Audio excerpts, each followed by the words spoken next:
So for today, as I said yesterday, we were completing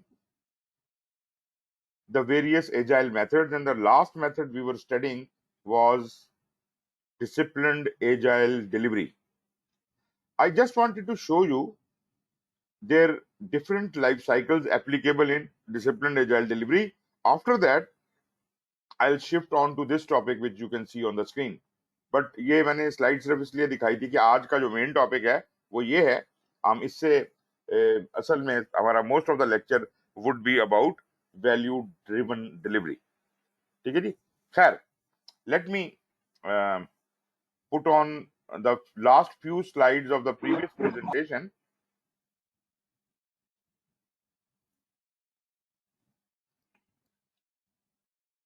Okay, probably थोड़ी देर में आपके सामने आता है. ये वो स्लाइड है जो हमने कल जहां पर बात छोड़ी थी. तो हमने ये कहा कि जिस तरह आपको याद होगा सेफ में उसने 4 डिफरेंट स्केलिंग मॉडल्स बनाए हुए थे कि ऑर्गेनाइजेशन वाइड जाने के लिए लोएस्ट लेवल, उससे ऊपर का लेवल, उससे ऊपर का लेवल. इसी तरह तकरीबन तकरीबन वही बात सेंस मिलती है यहाँ पर भी. डिसिप्लिन एजाइल ने 6 वेरियस लाइफ साइकिल्स का जिक्र किया है. एजाइल लाइफ साइकिल का, लीन लाइफ साइकिल का, और फिर कॉन्टिन्यूस डिलीवरी के हिसाब से एजाइल साइकिल लाइफ साइकिल, और कॉन्टिन्यूस डिलीवरी के हिसाब से लीन लाइफ साइकिल, और एक्सप्लोरेटरी कि हम साथ साथ करते जाएंगे, साथ साथ सीखते जाएंगे. मतलब ये नॉर्मली फार्मास्यूटिकल में ऐसा होता है कि आपका प्रोजेक्ट बहुत लंबा होता है, कई कई साल, 20-20 साल लंबा होता है. आप मतलब कोई वैक्सीन बना रहे हैं, कोई दवाई बना रहे हैं, जैसे एड्स है, उसका आज तक तो कोई वैक्सीन नहीं बनी, तो पता नहीं कितने साल हो गए हैं उसके ऊपर जो प्रोजेक्ट चल रहा है, तो उसको एक्सप्लोरेटरी नेचर कहते हैं. फिर लीन स्टार्टअप साइकिल्स हैं, मतलब आप एक नया बिजनेस शुरू कर रहे हैं लीन बेसिस के ऊपर, और उसका लाइफ साइकिल क्या होगा, और प्रोग्राम का लाइफ साइकिल. तो ये आपकी स्केलिंग इसमें काफी हद तक कवर हो जाती है. Although I do not consider this portion of the course to be very important, because इतनी हद तक आगे आपने नहीं समझना. आपके लिए जितना मैंने डिसिप्लिन एजाइल डिलीवरी समझा दिया है एसीपी के एग्जाम के लिए, दैट इज एनफ. ठीक है जी. बट एनीवेज, मैं आपको बरसबील तज़किरा इसकी जो वेरियस शक्लें हैं वो दिखा देता हूं. ये देखिएगा, ये वो पहली शक्ल है. अब ये थोड़ा छोटा छोटा लिखा है, इसको आप जब इस प्रेजेंटेशन को अपने पास डाउनलोड करेंगे, आप ज्यादा इसको तफसील से देख सकते हैं. और वैसे बाय दी वे आप इनकी वेबसाइट पे भी चले जाएंगे तो वहां से भी आप देख सकते हैं पीएमआई की. और एक और चीज मैं आपको बताऊं, इनका मेरा ख्याल है वो मैं आपसे शेयर कर लूंगा, लेकिन उसको पढ़ने की कोशिश ना कीजिएगा. वो है इनका डिसिप्लिन एजाइल डिलीवरी की का मैनुअल. उसका इन्होंने नाम रखा हुआ है WOW. याद है आपको अपना वे ऑफ वर्किंग, वाओ. तो वाओ जो है किताब, वो मैं आपसे बाद में शेयर कर लूंगा. उसमें ये चीजें बाकायदा आपको डायग्राम अच्छी तरह से बने हुए वहां पे नजर आएंगे. अच्छा जी, वही जो आपको एक बेसिक मॉडल मैंने अभी दिखाया था कल, ये वो बेसिक मॉडल था जिसमें हमने कहा था कि जी ये नीचे डिलीवरी हो रही है इंसेप्शन से लेके ट्रांजिशन तक, और अगर डेवऑप करना है वो भी एजाइल में डेवऑप भी हो सकता है. तो वो कहाँ से शुरू होता है? वो इंसेप्शन से नहीं, वो कंस्ट्रक्शन से शुरू होता है और वो प्रोडक्शन तक जाता है. ठीक है जी.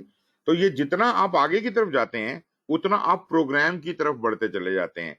जितना आप पीछे की तरफ हैं आप प्रोजेक्ट की हद तक हैं, बिजनेस एनालिसिस कर रहे हैं, प्रोजेक्ट प्लान कर रहे हैं, बना रहे हैं.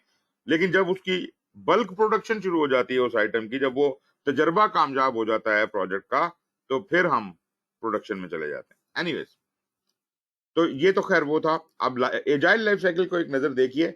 ये वही बातें जो हम पहले पढ़ते और समझते आए हैं, कोई नई बात नहीं है. वो कहते हैं जी कि आप यहां देखिए, आइडेंटिफाई और प्रायोरिटाइज हुआ प्रोजेक्ट. प्रोजेक्ट की सिलेक्शन हो रही है, बिजनेस केस बन रहा है, उनका इनिशियल विजन आया, उसकी जनाब उसके आपने ओवरऑल फ्यूचर को इन्विजन किया, कंपनी के रोड मैप वगैरह बनाए. मतलब ये किसी और ने बनाए, हमने नहीं बनाए. ये वो बिजनेस एनालिसिस वालों का या बिजनेस इंटेलिजेंस वालों का काम है। तो इनिशियल मॉडलिंग प्लानिंग ऑर्गेनाइजेशन उन्होंने करनी है। उसकी बुनियाद पर वो जो हमने एक आर्किटेक्चर ओनर का रोल रखा था, वो बुनियादी तौर पे वो जो एक ऑर्गेनाइजेशन वाइड प्लानिंग हुई हुई है, जो रोड मैप बना हुआ है, वो उसको अपने प्रोजेक्ट के हिसाब से ट्रांसलेट करता है। ये काम है आर्किटेक्चर ओनर का। इसका मतलब है कि जो आपकी रिलीज प्लानिंग होनी है, जो कि आप समझते हैं कि आपने रिलीज प्लानिंग जो करनी है, उस हद तक का प्लान जो है वो आर्किटेक्चर ओनर के हवाले। ओके, ये हैं जी कस्टमर से जो रिक्वायरमेंट्स आ रही हैं। अगर आपको नजर आ रहा हो, नहीं तो मैं इसको और वाजे कर देता हूं। गालबन जी आपको एक हाइलाइटर सा नजर आएगा। ये इस वक्त जहां पे आपका ये बना हुआ है ना, प्रोडक्ट बैकलॉग नजर आ रहा है, ये इस जगह पे मैं पॉइंट कर रहा हूं और आपको नजर आना चाहिए। अच्छा जी, ये आपका प्रोडक्ट बैकलॉग है और इसके अंदर पहली बात तो ये कि मैं इसको प्रायोरिटाइज कर लेता हूं, मतलब जो चीजें सबसे ज्यादा इंपॉर्टेंट हैं वो ऊपर कर लेता हूं और जो कम इंपॉर्टेंट है उनको नीचे कर लेता हूं। एक बात। दूसरी बात कि जो ऊपर वाली चीजें हैं वो ज्यादा तफसील में ब्रेक डाउन हो जाती हैं। जो ज्यादा बड़े बड़े कैप्सूल हैं और वैल्यू में कम है, मतलब कोई एक बहुत एक एपिक है, अनडिफाइंड यूजर स्टोरी है, जो मतलब उसकी इतनी वैल्यू नहीं है, तो मैं उसको पैक हालत में उसे खोले बगैर, उसकी यूजर स्टोरी बनाए बगैर उसको मैं नीचे पुश कर सकता हूं कि इसकी तो वैल्यू ही ज्यादा नहीं है। क्योंकि मेरा पहला मिशन ये है कि हाईएस्ट वैल्यू आइटम्स को ऊपर लेके आना है। ठीक है जी। तो इस वजह से आपको बड़े बड़े डब्बे नीचे नजर आ रहे हैं और बारीक जो लाइनें हैं वो ऊपर की तरफ नजर आ रही हैं, मगर ये क्या है? ये मेरा प्रायोरिटाइज बैकलॉग बना हुआ है। ठीक है जी। इसमें सारे वर्क आइटम्स वगैरह जो भी कुछ हैं वो मेरी यूजर स्टोरीज यहां पड़ी हुई हैं। फिर जब आपकी जो टीम है वो जब ये बैकलॉग बना लेती है या उसको रिफाइन करवा लेती है, उसके बाद वो चुनती है। पहले तो उसको बताया जाता है कि जी आपका आइट्रेशन का साइज क्या होगा, ये वो खुद डिसाइड नहीं करते। आइट्रेशन का साइज उनको स्क्रम मास्टर बताता है या प्रोडक्ट ओनर बताता है या आर्किटेक्चर ओनर बताता है। तो वो डिसाइड करते हैं। फर्स्ट क्लाइंट के लिए डिसाइड हुआ जी आपका 3 हफ्ते का होगा, तो वो लोग फिर कहते हैं कि अच्छा 3 हफ्ते में हमारी अपनी कैपेसिटी क्या है, कैपेबिलिटी क्या है, और वो फिर एज्यूम करते हैं कि हम सारे लोग मिलके 3 हफ्ते में कितना काम भुगता सकते हैं। तो ये जितनी यूजर स्टोरी जहां पड़ी हुई हैं, इनको जब रिफाइन किया गया तो हमने इनके साथ हर यूजर स्टोरी का डिफिकल्टी लेवल सर्टन कर लिया। हमने उसको एक वेट दे दिया कि ये जो काम है ये 4 पॉइंट का है। अब वो 4 पॉइंट का मतलब ये भी हो सकता है कि काम लंबा है या काम मुश्किल है या इसमें ज्यादा रिसोर्सेज लगेंगे वगैरह वगैरह। जिसका वेट ज्यादा होगा वो चीज ज्यादा भारी होगी और 1 यूनिट की जो चीज है उसका वेट कम होगा। ठीक है जी। तो वेटिंग मैंने कर ली। अच्छा, अब ये प्रायोरिटाइज तो हुए हुए हैं काम, लेकिन जो जिसका वेट फर्ज करें मैं ऊपर सबसे जो हाईएस्ट वैल्यू आइटम पड़ा हुआ है उसको उठाता हूं, तो उसका वेट निकलता है 15। तो मैं कहता हूं कि अच्छा 15 यूनिट का काम हम मिलके कितनी देर में कर लेंगे? हम कहते हैं जी हम तो मिलके इन 3 हफ्तों के स्प्रिंट में कोई 750 स्टोरी पॉइंट्स कर सकते हैं, इतनी हमारी सलाहियत है। आपने कहा गुड, 15 तो ये उठा लो, अगला उठाओ, उससे अगला उठाओ, उससे अगला उठाओ और जमा करते जाओ करते जाओ करते जाओ जब तक 750 पॉइंट आप उठा नहीं लेते। 750 पॉइंट के के बराबर top of the product backlog से आपने उतने काम उठा लिए। फर्ज करें 30 काम आपने वहां से उठाए। ये 30 के 30 काम आप अपने प्रोडक्ट ओनर को बताएंगे कि सर हमारा ख्याल है कि हम इतना काम कर सकते हैं, इस पहले स्प्रिंट के अंदर हमें इजाजत दी जाए, हम शुरू करें। वो कहता है ओके। जब ये इजाजत दे देता है तो ये कमिट हो जाते हैं। ये जितनी यूजर स्टोरीज इन्होंने उठा ली हैं, जो इन्होंने सिलेक्ट कर ली हैं, ये कमिट हो जाती हैं। मतलब अब इनको तब्दील नहीं किया जा सकता। لیکن ایک چیز جو دیکھنا ضروری ہے وہ یہ ہے کہ یہ جو یوزر سٹوریز آپ پک کر رہے ہیں ان کے ساتھ ان کا ایکسپٹینس کرائٹیریا ہونا لازمی ہے.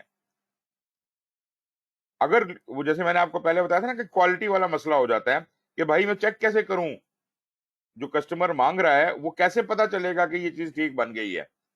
اگر تو میں کسٹمر کی صوابدید پہ ڈال دوں تو وہ تو آربیٹری فیصلہ لے گا, کبھی کہے گا ٹھیک کبھی کہے گا غلط. لیکن میرے پاس کوئی ایسا طریقہ ہونا چاہیے, کوئی ایسا میکینزم آٹومیٹڈ قسم کا ہونا چاہیے کہ اس کے اندر کوئی ابہام نہ ہو, کنفیوژن نہ ہو. تو اس وجہ سے ہم نے کہا کسٹمر کو شروع میں ہی جب ہم ریکوائرمنٹ اٹھا رہے تھے کہ جو ریکوائرمنٹ بتا رہے ہیں آپ بتائیں کہ آپ اس کو کیسے چیک کرنا پسند کریں گے. اس میں بھی لائک ریکوائرمنٹس میں ہم نے اس کو پٹ وائز کیا تھا, ہم اس کو وہ پوچھے گا جی مجھے تو نہیں پتا, پھر ہم اس کو پٹ وائز کریں گے, اچھا اس طریقے سے آپ یہ چیز دیکھنا چاہتے ہیں, اس طرح سے دیکھنا چاہتے ہیں, تو ہم اسے گائیڈ کریں گے. مطلب پروڈکٹ اونر کا کام ہے یہ. اور الٹیمیٹلی یہاں پر ہمیں جو چاہیے وہ یہ ہے کہ ایکسپٹینس کرائٹیریا ہر یوزر سٹوری جو آپ اٹھا کے لائے ہیں اس کا لازمی موجود ہونا چاہیے. اگر کسی کا ایکسپٹینس کرائٹیریا ساتھ نہیں لکھا ہوا یا تو اس کو لکھوا لیں یا اس کام کو چھوڑ دیں, اور اگر وہ ہائی پرائرٹی کا کام ہے تو پھر چھوڑا بھی نہیں جا سکتا. اس کا مطلب ہے فوری طور پہ اس کو اس کا ایکسپٹینس کرائٹیریا بلڈ کروائیں. پھر جناب یہ یہاں سے جب ہائی پرائرٹی آئٹم جو آپ نے اٹھائے ہیں اپنے اسپرنٹ بیک لاگ میں یا آئٹریشن بیک لاگ میں لے آئے ہیں, یہاں سے ہم اس کا کام شروع کرتے ہیں. یہ ہماری اندر کی پلاننگ ہے. یہ جہاں پہ ٹاسک بنے ہیں نا, یہاں بنیادی طور پہ do the estimation of time اور وہ سارا حساب کتاب کہ کتنا پیسہ کتنا ٹائم کہاں پہ کب لگ رہا ہے. This only for this sprint. You are not supposed to be planning everything for the whole project because that is the job of architecture owner. یہ موٹا موٹا صاحب وہ لگائے گا اور ریلیز پلاننگ پورے پروجیکٹ کی وہ کرے گا. لیکن اس چیز کو مد نظر رکھتے ہوئے کہ release plan will be amended as and when the requirement change, مطلب میوچلی کسٹمر کے کنسنٹ کے ساتھ یہ جو بھی کوئی ہم نے ریلیز پلان بنایا ہے کہ کب کب کیا ریلیز ہوگا, کون سی تاریخیں ہوں گی, جو کانٹریکٹ میں بھی لکھا گیا ہے, تو ہم کہہ رہے ہیں کہ this is conditional to any changes told by the customer. اگر کسٹمر کہتا ہے نہیں یار یہ کام مجھے یہ پہلے چاہیے, تو ہم کہیں گے جی اچھا اگر آپ یہ کام پہلے کرواتے ہیں تو آپ کا ڈلیوری ڈیٹ تو چینج ہو جائیں گی نا, آپ کو جو ہمارا ریلیز ہمیں ری پلان کرنا پڑے گا. تو ہم بیٹھ جاتے ہیں مل کے اور دوبارہ ایگری کر لیتے ہیں اور کانٹریکٹ میں ایڈنڈم ڈال دیتے ہیں اور اس کے حساب سے کام ہوگا. اس سے فائدہ ہی ہوتا ہے کہ اگر کسٹمر کی وجہ سے خرچہ بڑھ رہا ہے تو وہ کانٹریکٹ کا پارٹ بن جائے گا. آپ کو اس بات کی فکر کرنے کی ضرورت نہیں ہے, آپ کو صرف اڈاپٹیبل ہونے کی ضرورت ہے. آپ کو ان مصیبتوں میں پڑنے کی ضرورت نہیں ہے کہ جی او ہو یہ تو مہنگا ہو گیا, سستا ہو گیا, کانٹریکٹ کی قیمت سے زیادہ بڑھ گیا, کیونکہ کسٹمر وہ امینڈمنٹ آپ کو دے گا. ایکسٹرا پیسہ اگر لگنا ہے تو وہ آپ کو دے گا, وہ کانٹریکٹ میں شامل کیا جا سکتا ہے. اینی ویز اب یہ کام جو آپ نے کر لیا, اپنا اس کو بریک ڈاؤن کر لیا, اب آپ اس کو اکر کرتے ہیں. اور یہ آپ کی جو آئٹریشن ہے یہ کتنی, آپ میں نے بتایا تھا 3 ہفتوں کی ہے. تو 3 ہفتوں کی آئٹریشن میں روز کے روز آپ ایک ڈیلی اسٹینڈ اپ میٹنگ یا ڈیلی ورک کو ایویلویٹ کرتے ہیں. یہ ڈیلی کوآرڈینیشن میٹنگ بھی کہتے ہیں, ڈیلی اسٹینڈ اپ میٹنگ بھی کہتے ہیں, اس کو اسپرنٹ میٹنگ بھی کہتے ہیں, whatever you want to call it. Sorry, اس کو اسکرم بھی کہتے ہیں, ڈیلی اسکرم بھی کہتے ہیں اس کو.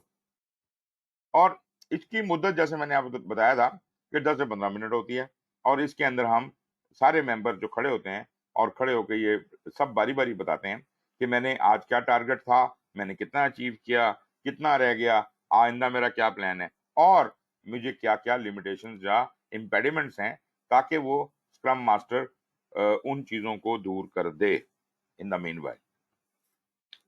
اوکے جی, تو یہ چیز جو ہے کنزیومیبل جب بن جائے گا تو یہ کسٹمر کے سامنے رکھا جائے گا, ہائیڈریشن کا ریپ اپ ہوگا, ڈیمو کیا جائے گا اسٹیک ہولڈر کو یا کسٹمر کو, اور اگر وہاں سے وہ ایکسیپٹنس کرائٹیریا کے مطابق مان لیتا ہے تو پھر ہم اگلی آئٹریشن میں چلے جائیں گے, اور اس طرح آئٹریشن بائی آئٹریشن ہم اپنے پروجیکٹ کو آگے بڑھاتے چلے جائیں گے, رائٹ. اور جب چند آئٹریشنز کے بعد میری ریلیز کا ٹائم آئے گا تو اس ریلیز کے ٹائم میں اس وقت تک جتنے بھی यूजर स्टोरीज कंप्लीट हो चुके हैं, उनका जो भी कोई डिलीवरेबल तैयार है उस सारे को पैकेज करके शिप कर दिया जाएगा कस्टमर को। ये है मेरी पहली रिलीज, और इस तरह रिलीज बाय रिलीज वो चीजें डिलीवर होती रहेंगी। और अब अगर आप जरा थोड़ा नीचे देखें तो आपको वही वही चीज नजर आ रही है यहाँ पर, इंसेप्शन, कंस्ट्रक्शन, ट्रांजिशन। ठीक है ना जी, इंसेप्शन, कंस्ट्रक्शन और ट्रांजिशन। और आपको याद होगा ये डीएडी इस साइकिल के अंदर रहता है। इंसेप्शन, जिसमें आपका बिजनेस केस बनता है, बिजनेस एनालिस्ट का काम है, फिर उसके बाद आप प्रोजेक्ट की प्लानिंग वगैरह करते हैं, रिलीज प्लानिंग वगैरह करते हैं, आर्किटेक्चर ओनर का काम है, फिर आप उसको फिजिकली जो चीज बनाते हैं उसमें आपकी आइटरेशंस का चलना, डेली स्क्रम स्प्रिंट्स का चलना, और फिर रिलीजेस पूरी होना, दिस इज कंस्ट्रक्शन। और अल्टीमेटली ट्रांजिशन में हम उन चीजों को हैंड ओवर कर देते हैं जिसको आपने देना है। One or more short iterations हैं ट्रांजिशन की, जिसमें अच्छा ट्रांजिशन में ये भी होता है कि जिसको हम हैंड ओवर करके जा रहे हैं वो प्रोडक्ट, अल्टीमेट प्रोडक्ट जो बनी है हमारी, उसको शायद ये भी आइटरेशन का हिस्सा हो कि उसको ट्रेनिंग भी देके जानी है कि इसको इस्तेमाल आइंदा कैसे किया जाएगा, और या फिर कोई और उसको गाइड करना है, कुछ और करना है। या ऐसा भी मुमकिन है कि वो हमें, जैसे वो मेंटेनेंस कॉन्ट्रैक्ट दे दिया जाता है साथ, हमें ही मेंटेनेंस कॉन्ट्रैक्ट दे दे कि जी अच्छा अगले 3 साल तक आप इसको चला के भी दिखाएं। खैर दैट ऑल डिपेंड्स अपॉन कि आप किस तरह के कॉन्ट्रैक्ट में जा रहे हैं, but this simple thing from inception to transition, जिसके अंदर जितनी भी आपने स्प्रिंट पड़ी हुई है, जो स्क्रम पड़ी हुई है, वो पूरी की पूरी इसमें कवर होगी। And this is discipline agile delivery. ठीक है जी, okay, let me get rid of this marker. Okay जी, अच्छा जी, जो लीन प्रोजेक्ट है, आप यूं समझिए कि एजाइल के अंदर लीन का इस्तेमाल अगर करना हो, तो करते तो हम हैं अक्सर, मेथोडोलॉजीज एजाइल के अंदर ही लीन भी इस्तेमाल कर लेती हैं, लेकिन अभी जो मैंने आपको चीज दिखाई वो प्योरली एजाइल थी, और अभी जो चीज मैं आपको दिखा रहा हूं ये प्योरली लीन है। और याद रहे कि वो जो वर्क इन प्रोग्रेस का कॉन्सेप्ट है वो यहाँ अप्लाई करता है, वो पहले वाले लाइफ साइकिल में जो कि purely lean life cycle, sorry agile life cycle था, उसके अंदर डायरेक्टली अप्लाई नहीं करता। यहाँ पे कैसे करता है? तकरीबन चीजें उसी तरह से हो रही हैं, वही इनिशियल प्लानिंग हुई, वही जनाब। और ये जो चीज आपके सामने नजर आ रही है ये मेरा प्रोडक्ट बैकलॉग है, लेकिन आप इस प्रोडक्ट बैकलॉग को जरा गौर से देखिए, यहाँ क्या है। यहाँ पे बिजनेस वैल्यू सबसे ऊपर, फिर फिक्स डिलीवरी डेट्स, जिन चीजों को एक्सपीडाइट करवाया जा रहा है, जल्दी करने को कहा जा रहा है, उसके बाद वो प्रायोरिटी पे आती हैं, और फिर इंटेंजिबल्स आती हैं। आप वेरियस ऑप्शंस को मद्देनजर रखते हुए अपनी इनिशियल रिक्वायरमेंट्स को हार्मोनाइज करते हैं या प्रायोरिटाइज करते हैं। ठीक है जी, now this is slightly different from वो जो हमने तरीका पहले बात की थी, हमने कहा था जल्दी काम करो। ठीक है जी, यहां पर वर्क आइटम्स जो हैं, अब वो कॉन्सेप्ट ले आइए वर्क इन प्रोग्रेस वाला। डेली वर्क हो रहा हो जब, कितना काम करने की हमारी सलाहियत है, ऑप्टिमम सलाहियत क्या है, हमें उस ऑप्टिमम सलाहियत को मीट करना है, उससे ज्यादा ओवरलोड नहीं होने देना। तो हमने ये डिटरमिन करना है कि हमारा ऑप्टिमम क्या है, और फिर ये इंश्योर करना है कि सिर्फ उतना ही काम उठाया जाए जितना हम हजम कर सकते हैं। तो प्रोडक्ट बैकलॉग से सिर्फ उतना ही काम अपने स्प्रिंट के लिए उठाएं जितना आप उसमें उसको कंक्लूड कर सकते हैं। तो अगर मैं प्योरली लीन साइकिल की बात करूं, इसमें स्प्रिंट वाली बात नहीं है, इसके अंदर आपने उतना ही काम उठाया जितना आपने इसको हैंडल करना था, और फिर आपने एक वर्क इन प्रोग्रेस की भी लिमिट लगा दी। जो काम हो रहा है उसमें आपने कह दिया कि किसी भी वक्त इससे ज्यादा काम वर्क इन प्रोग्रेस में नहीं होना चाहिए। मतलब मिसाल के तौर पे हमारी टीम 10 बंदों की है, और हम मिलजुल के एक एक वक्त में 3 कामों से ज्यादा पे अटेंशन नहीं दे सकते। तो हमने कहा कि वर्क इन प्रोग्रेस जो है वो 3 यूनिट्स या 3 टास्क से ज्यादा नहीं होगा किसी भी वक्त। तो ये आप इससे बेपरवाह हो जाएं कि आपको آپ اس کے حساب سے لمٹ ہو گئے ہیں کہ اب آپ نے 3 سے زیادہ کام نہیں کرنے. جو ہی ان 3 کاموں میں سے ایک کمپلیٹ ہوتا ہے، آپ پیچھے سے جو بیک لاگ پڑا ادھر سے ایک کام پل کر لیتے ہیں. یہاں پہ آپ پل کرتے ہیں، یہاں پیچھے سے پش کوئی نہیں کر رہا کہ اوہ جلدی کرو جلدی کرو، یہ کوئی نہیں کر رہا. آپ کام کرنے والے 3 کام اٹھاتے ہیں. جب وہ 3 کاموں میں سے ایک کام کمپلیٹ کر لیتے ہیں تو چوتھے کام کو بیک لاگ سے پل کر لیتے ہیں اور اسے کرنا شروع کر دیتے ہیں. تو ہر وقت صرف 3 ہی کام ہو رہے ہوتے ہیں. اور جب یہ کاروائی ہو رہی ہوتی ہے تو ہم ساتھ ساتھ کسٹمر کو وہ فیچرز ڈیمونسٹریٹ بھی کر رہے ہوتے ہیں. ہماری کوآرڈینیشن میٹنگز بھی ہو رہی ہوتی ہیں اور ہم کنٹینیوسلی امپروو بھی کر رہے ہوتے ہیں. اور الٹیمیٹلی اس اس میں آپ نے دیکھا کہ کوئی خاص فوکس آپ کا اسپرنٹس کے اوپر نہیں تھا.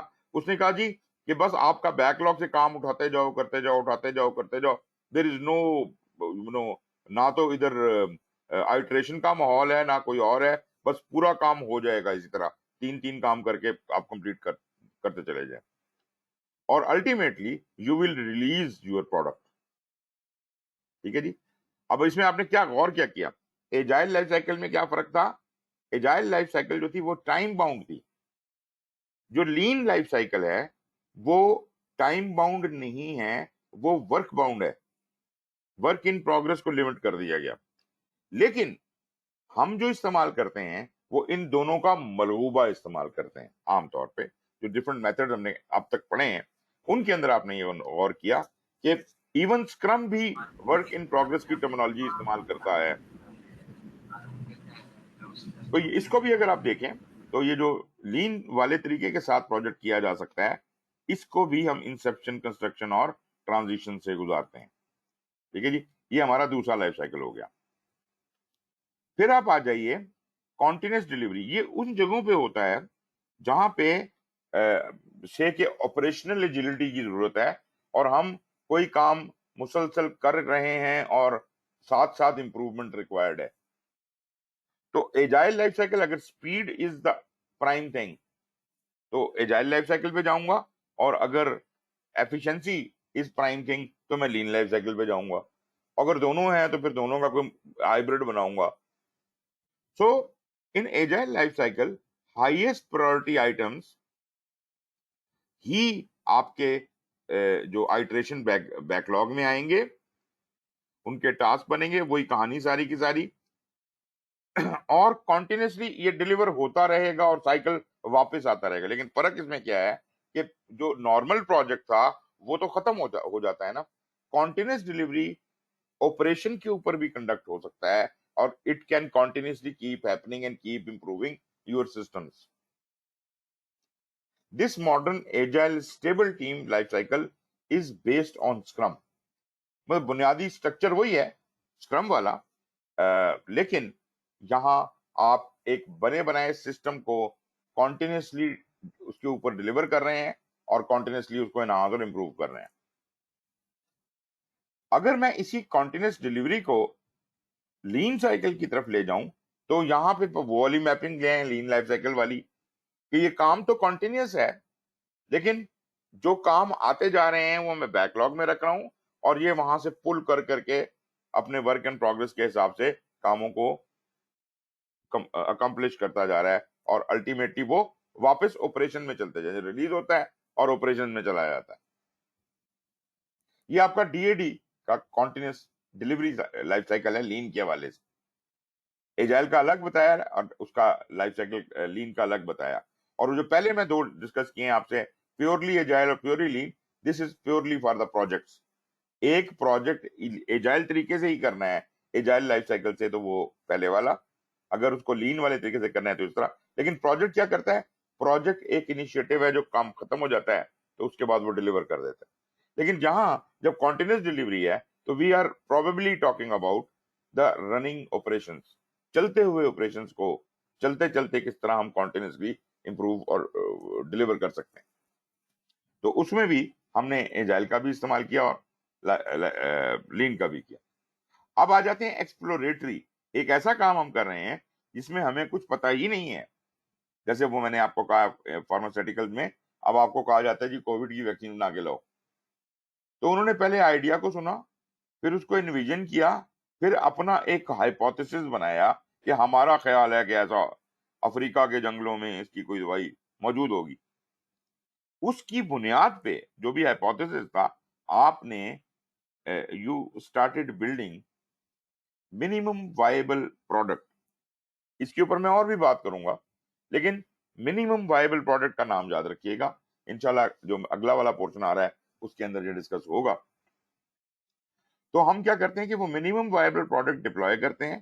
مطلب منیمم وائبل پروڈکٹ کا مطلب یہ ہے کہ اگر آپ کو گاڑی بنانے کو دی گئی ہے اور ابھی ریکوائرمنٹس کلیئر نہیں ہے، تو کم از کم کچھ 4 پہیوں والی چلنے والی چیز آپ نے ہینڈ اوور کرنی ہے جس سے اس کا کام چل سکے۔ مثال کے طور پہ جنگ ہو رہی ہے اور فوج کو ٹینک چاہیے، ٹینک بنانے کا جو عمل ہے وہ ابھی انڈر ریسرچ ہے اور اس میں ابھی ٹائم لگے گا۔ تو ہم کیا کرتے ہیں کہ جو ہمارے پاس ایگزسٹنگ نالج ہے، ہم ٹینک کا ایک ڈھانچہ سا بنا کے، ہو سکتا ہے ابھی اس کا پروپلشن سسٹم بھی اس میں نہ لگا ہو، اور اس کو ہم گھوڑوں سے یا پہیوں کے اوپر یا جو بھی کوئی اور ایک انٹرم طریقہ ہو سکتا ہے اس پہ استعمال میں لانا شروع کر دیتے ہیں۔ تو میں ایسی پروڈکٹ بناؤں منیمم وائبل کہ جس سے کام چلنا شروع ہو جائے، مطلب نہ ہونے سے بہتر ہو، اور پھر میں اس کو امپروو کرتا جاؤں گا، الٹیمیٹلی وہ ٹینک کی پوری صورت اختیار کر لے گی۔ میں ہر آئٹریشن میں اس کو خوب سے خوب تر بناتا چلا جاؤں گا۔ تو یہ ایکسپلوریٹری نیچر ہے، اور اس میں منیمم وائبل پروڈکٹ کا ذکر آیا، اور اس میں یہ ہم سائیکل چلاتے جاتے ہیں۔ اگر ہمیں یہ لگتا ہے کہ ہمارا ہائپوتھیسس ہی غلط تھا، تو ہم پھر وہاں سے آبزرو کرتے ہیں اور واپس جاتے ہیں اور اس کو ری انویژن کرتے ہیں کہ نہیں یار، وہ یہاں غلطی ہو گئی تھی، اس کو اس طرح سے سوچتے ہیں۔ اور اس طرح آبزرو ہونے میں اگر کہیں ہو سکتا ہے آئیڈیا ہی ڈراپ کرنے کی ضرورت ہو، آپ کہیں یار یہ تو ممکن ہی نہیں ہے، اس کا تو حل ہو ہی نہیں سکتا، تو یہ آئیڈیا ڈراپ بھی کیا جا سکتا ہے، مطلب یہ ڈسپروو ہو گیا۔ اور اگر پروو ہو گیا تو دین وی ول ہینڈ اٹ اوور، اس کو ہم پروڈکشن میں لے جائیں گے۔ ٹھیک ہو گیا جی؟ اوکے، اس کے بعد کیا ہے؟ ایکسپلوریٹری کی ہم نے بات کر لی۔ آخری جو میتھڈ ہے ہمارا وہ ہے program life cycle. I don't know آپ کو یہ سلائڈ پہ آ رہا ہے نظر کہ نہیں آ رہا؟ یہ ہے جی پروگرام لائف سائیکل۔ اس کی بھی کہانی وہیں سے شروع ہو رہی ہے، انیشل آئیڈیا سے، انویژن کیا آپ نے، سوری یہ تو ایکسپلوریٹری ہے، یہ ہے سوری، ہاں یہ ہے جی، this is the programme life cycle. اور اس کو یوں سمجھیے کہ I am talking about scrum of scrums. یہاں پر جو آپ کا کام ہے، جو آرکیٹیکچر ہے، اور جو کوآرڈینیشن کے جتنے بھی جو رولز ہم نے بتائے تھے، وہ سب انٹریکٹ کرتے ہیں ملٹیپل نمبر آف ٹیمز کے ساتھ، ٹیم 1، ٹیم 2، ٹیم 3، ٹیم 4، اور وہ ٹیم اسکرم آف اسکرم کے تحت ایک دوسرے سے کوآرڈینیٹ کرتی ہے۔ تو مطلب آرکیٹیکچرل ڈیزائن تو وہی ہوتا ہے جو کہ آرکیٹیکچر اونر نے بنایا ہوا ہے، یہ ساری ٹیمیں اسی کے مطابق جو ان کو اسائن پورشن کیا جاتا ہے وہ اس کے اوپر کام کرتی ہیں، اور اپنا جو ریلیز پلان بناتی ہیں ہر ٹیم، وہ اس پلان کو، اس آرکیٹیکچر کو مد نظر رکھتے ہوئے بناتی ہیں۔ اور پھر ہر ٹیم اپنا اپنا اسپرنٹ چلاتی ہے جو بھی کاروائی کرنی ہے، اور اپنے اپنے اسکرم ماسٹر کو، اپنے اپنے پروڈکٹ اونر کو رپورٹ کرتی ہے، اور وہ جو اسکرم ماسٹر یا پروڈکٹ اونرز ہیں وہ اوپر سے اس کو کوآرڈینیٹ کرتے ہیں، اس سے ہائر لیول کے، جو آپ اس کو ماسٹر پروڈکٹ اونر کہہ لیں، ماسٹر اسکرم ماسٹر کہہ لیں، یا آپ اس کو سینئر کہہ لیں، یا whatever you want to call it. اور پھر یہ جتنا کام بھی ساری ٹیموں نے کیا ہے، وہ جو اسکرم آف اسکرم ماسٹر بیٹھا ہوا ہے، بڑا ماسٹر بیٹھا ہوا ہے، وہ ان سب کو آپس میں انٹیگریٹ کرے گا۔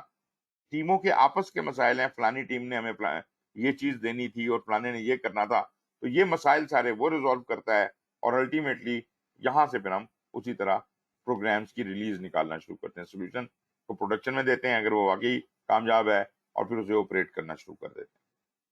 تو یہاں پہ آپ نے دیکھا، یہاں انسیپشن تھی، اور اس کے بعد کنسٹرکشن تھی. اس کے بعد کا جو سائیکل ہے وہاں پہ بینیفٹس آتے. لیکن ہمارا جو پروگرام کا لائف سائیکل ہے وہ یہیں تک. تو یہ میں نے آپ کو 5 اس کے لائف سائیکل بتائے. اس میں جناب ایک اس نے ٹیکٹیکل سکیلنگ فیکٹر بتایا ہے ڈسپلنڈ ایجائل والے نے.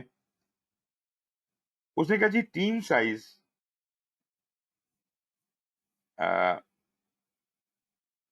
اگر ٹیم سائز 2 ہو، سوری، منیمم ٹیم سائز 2 اور زیادہ سے زیادہ 1000 ہو سکتا ہے. لیکن لازمی بات ہے، میں نے آپ کو پہلے بتایا ہوا ہے کہ ideal size of the team is 10.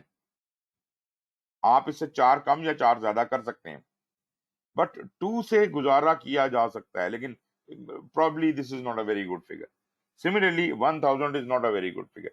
But ہم اس ٹیم کے سائز کو بڑھا کے 1000 تک بھی کر سکتے ہیں، جیسا کہ آپ نے کرسٹل میں پڑھا تھا، اس میں ٹیم سائز بڑے بھی ہو سکتے ہیں. پھر آپ کی جیوگرافک ڈسٹریبیوشن کیا ہوگی؟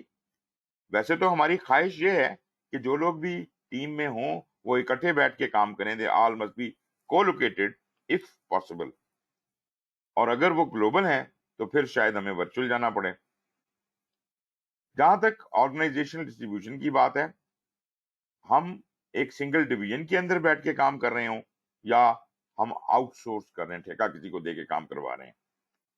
کمپلائنس نہ ہونے سے لے کر لائف کریٹیکل تک ہر طرح کی کمپلائنس اس کے اندر کی جا سکتی ہے. ڈومین کی کمپلیکسٹی اسٹریٹ فارورڈ سے ویری کمپلیکس تک ہے، اور اسی طرح جو ٹیکنیکل کمپلیکسٹی ہے وہ بھی اسٹریٹ فارورڈ سے ویری کمپلیکس ہو سکتی ہے.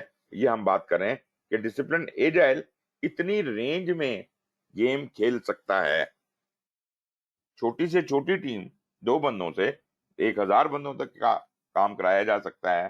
جیوگرافک لوکیشن کو لوکیٹڈ بھی ہو سکتی ہے، گلوبل بھی ہو سکتی ہے، آرگنائزیشن ڈسٹریبیوشن سنگل ڈویژن بھی ہو سکتی ہے، اور ایک پورا آؤٹ سورسنگ بھی ہو سکتی ہے، and so on and so forth. So this brings us to the end of the یہ جو پہلا والا میتھڈ والا چیپٹر تھا، اس سے ہم یہاں آج کمپلیٹ کرتے ہیں. اس حد تک جو بات چیت ہوئی ہے، اس میں اگر کوئی کوشچنز آنسرز ہیں تو وہ اب آپ کر سکتے ہیں. جی جناب.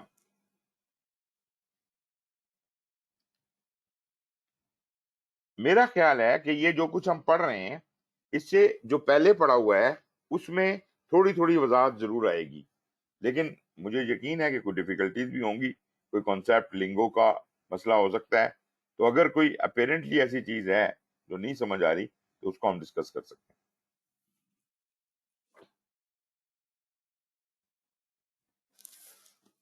جی جناب.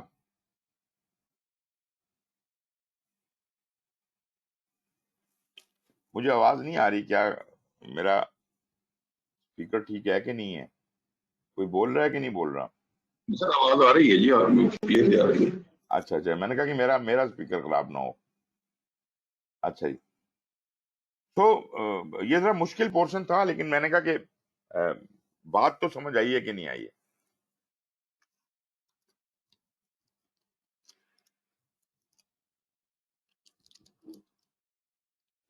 تھوڑا بہت آئیڈیا ہو گیا سر، اس کو ذرا ایک دفعہ دھیان سے ذرا دوبارہ سے خود سے پڑھیں گے، پھر انشاءاللہ تھوڑا اور کلیئرٹی آ جائے گی. بیسک آئیڈیا کچھ نہ کچھ ہو گیا ہے جی. بالکل بیسک آئیڈیا ہی چاہتا ہوں میں بہت زیادہ نہیں چاہتا کہ آپ اس میں کوئی مطلب بہت زیادہ ایکسپرٹیز حاصل کریں.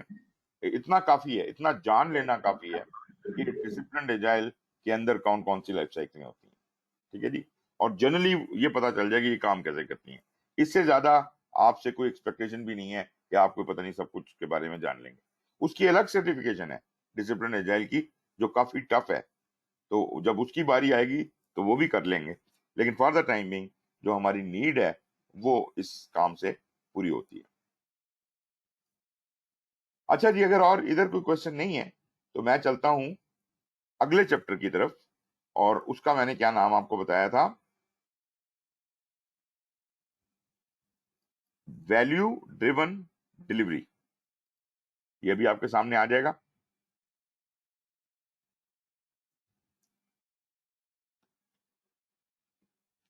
یہ تھوڑا لمبا چیپٹر ہے، لیکن لازمی بات ہے کچھ چیزیں تو بہت سی ایسی ہیں جو کہ ریپیٹیشن ہے، اور کچھ چیزیں ایسی ہیں جو آپ کو عام پروجیکٹ مینجمنٹ کا نالج اگر ہے تو ضرورت ہی نہیں ہے سمجھنے کی۔ ارنڈ ویلیو پڑھا ہوا ہے کہ نہیں پڑھا ہوا آپ لوگوں نے؟ جانتے ہیں جی ارنڈ ویلیو کے بارے میں؟ پلیز ریز ہینڈز جو جانتے ہیں جی ارنڈ ویلیو کو۔ اوکے، پھر وہ جو فیزیبلٹی کے میتھڈ ہوتے ہیں فائنینشیل کیلکولیشنز کے، نیٹ پروفٹ، یہ وہ بھی پڑھا ہوگا کہیں نہ کہیں، کبھی نہ کبھی ضرور پڑھا ہوگا۔ سر مصطفیٰ بات کر رہا ان ویلیو کو اگر ہم کہیں تو یہ ہوگی جو آپ نے ایسٹیمیٹ ویلیو تھی اور آپ نے ارن کے کیا ہے اس سے نکلتی ہے، اور اس میں ایک پی وی بھی ہوتی ہے پلانڈ ویلیو، اس سے اس کا ڈفرینس نکالتے ہیں کہ آپ نے کتنا کام کر لیا اور بالکل، کتنا آپ کا رہتا ہے، اور آپ آن بجٹ اور شیڈیول ہیں کہ نہیں ہے۔ بالکل۔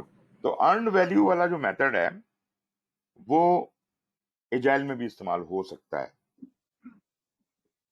اسی طریقے کے ساتھ جو آپ فیزیبلٹیز بناتے ہیں یا جو آپ کاسٹ بینیفٹ انالیسس کرتے ہیں، باقی چیزیں کرتے ہیں، وہ بھی ادھر ہو سکتا ہے، لیکن کرنے کا طریقہ ذرا مختلف ہو سکتا ہے، but these methods are applicable hair.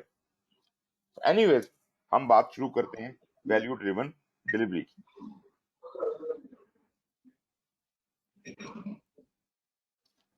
Us chapter کو ہم ان 5 ہیڈنگز میں کور کرتے ہیں کہ ویلیو کو اسیس کیسے کیا جائے، ویلیو کو پرائورٹائز کیسے کیا جائے، اس کو تھوڑا تھوڑا کر کے کیسے ڈلیور کیا جائے انکریمنٹلی، اور ہماری جو کانٹریکٹنگ ہے وہ ایجائل کیسے ہو سکتی ہے۔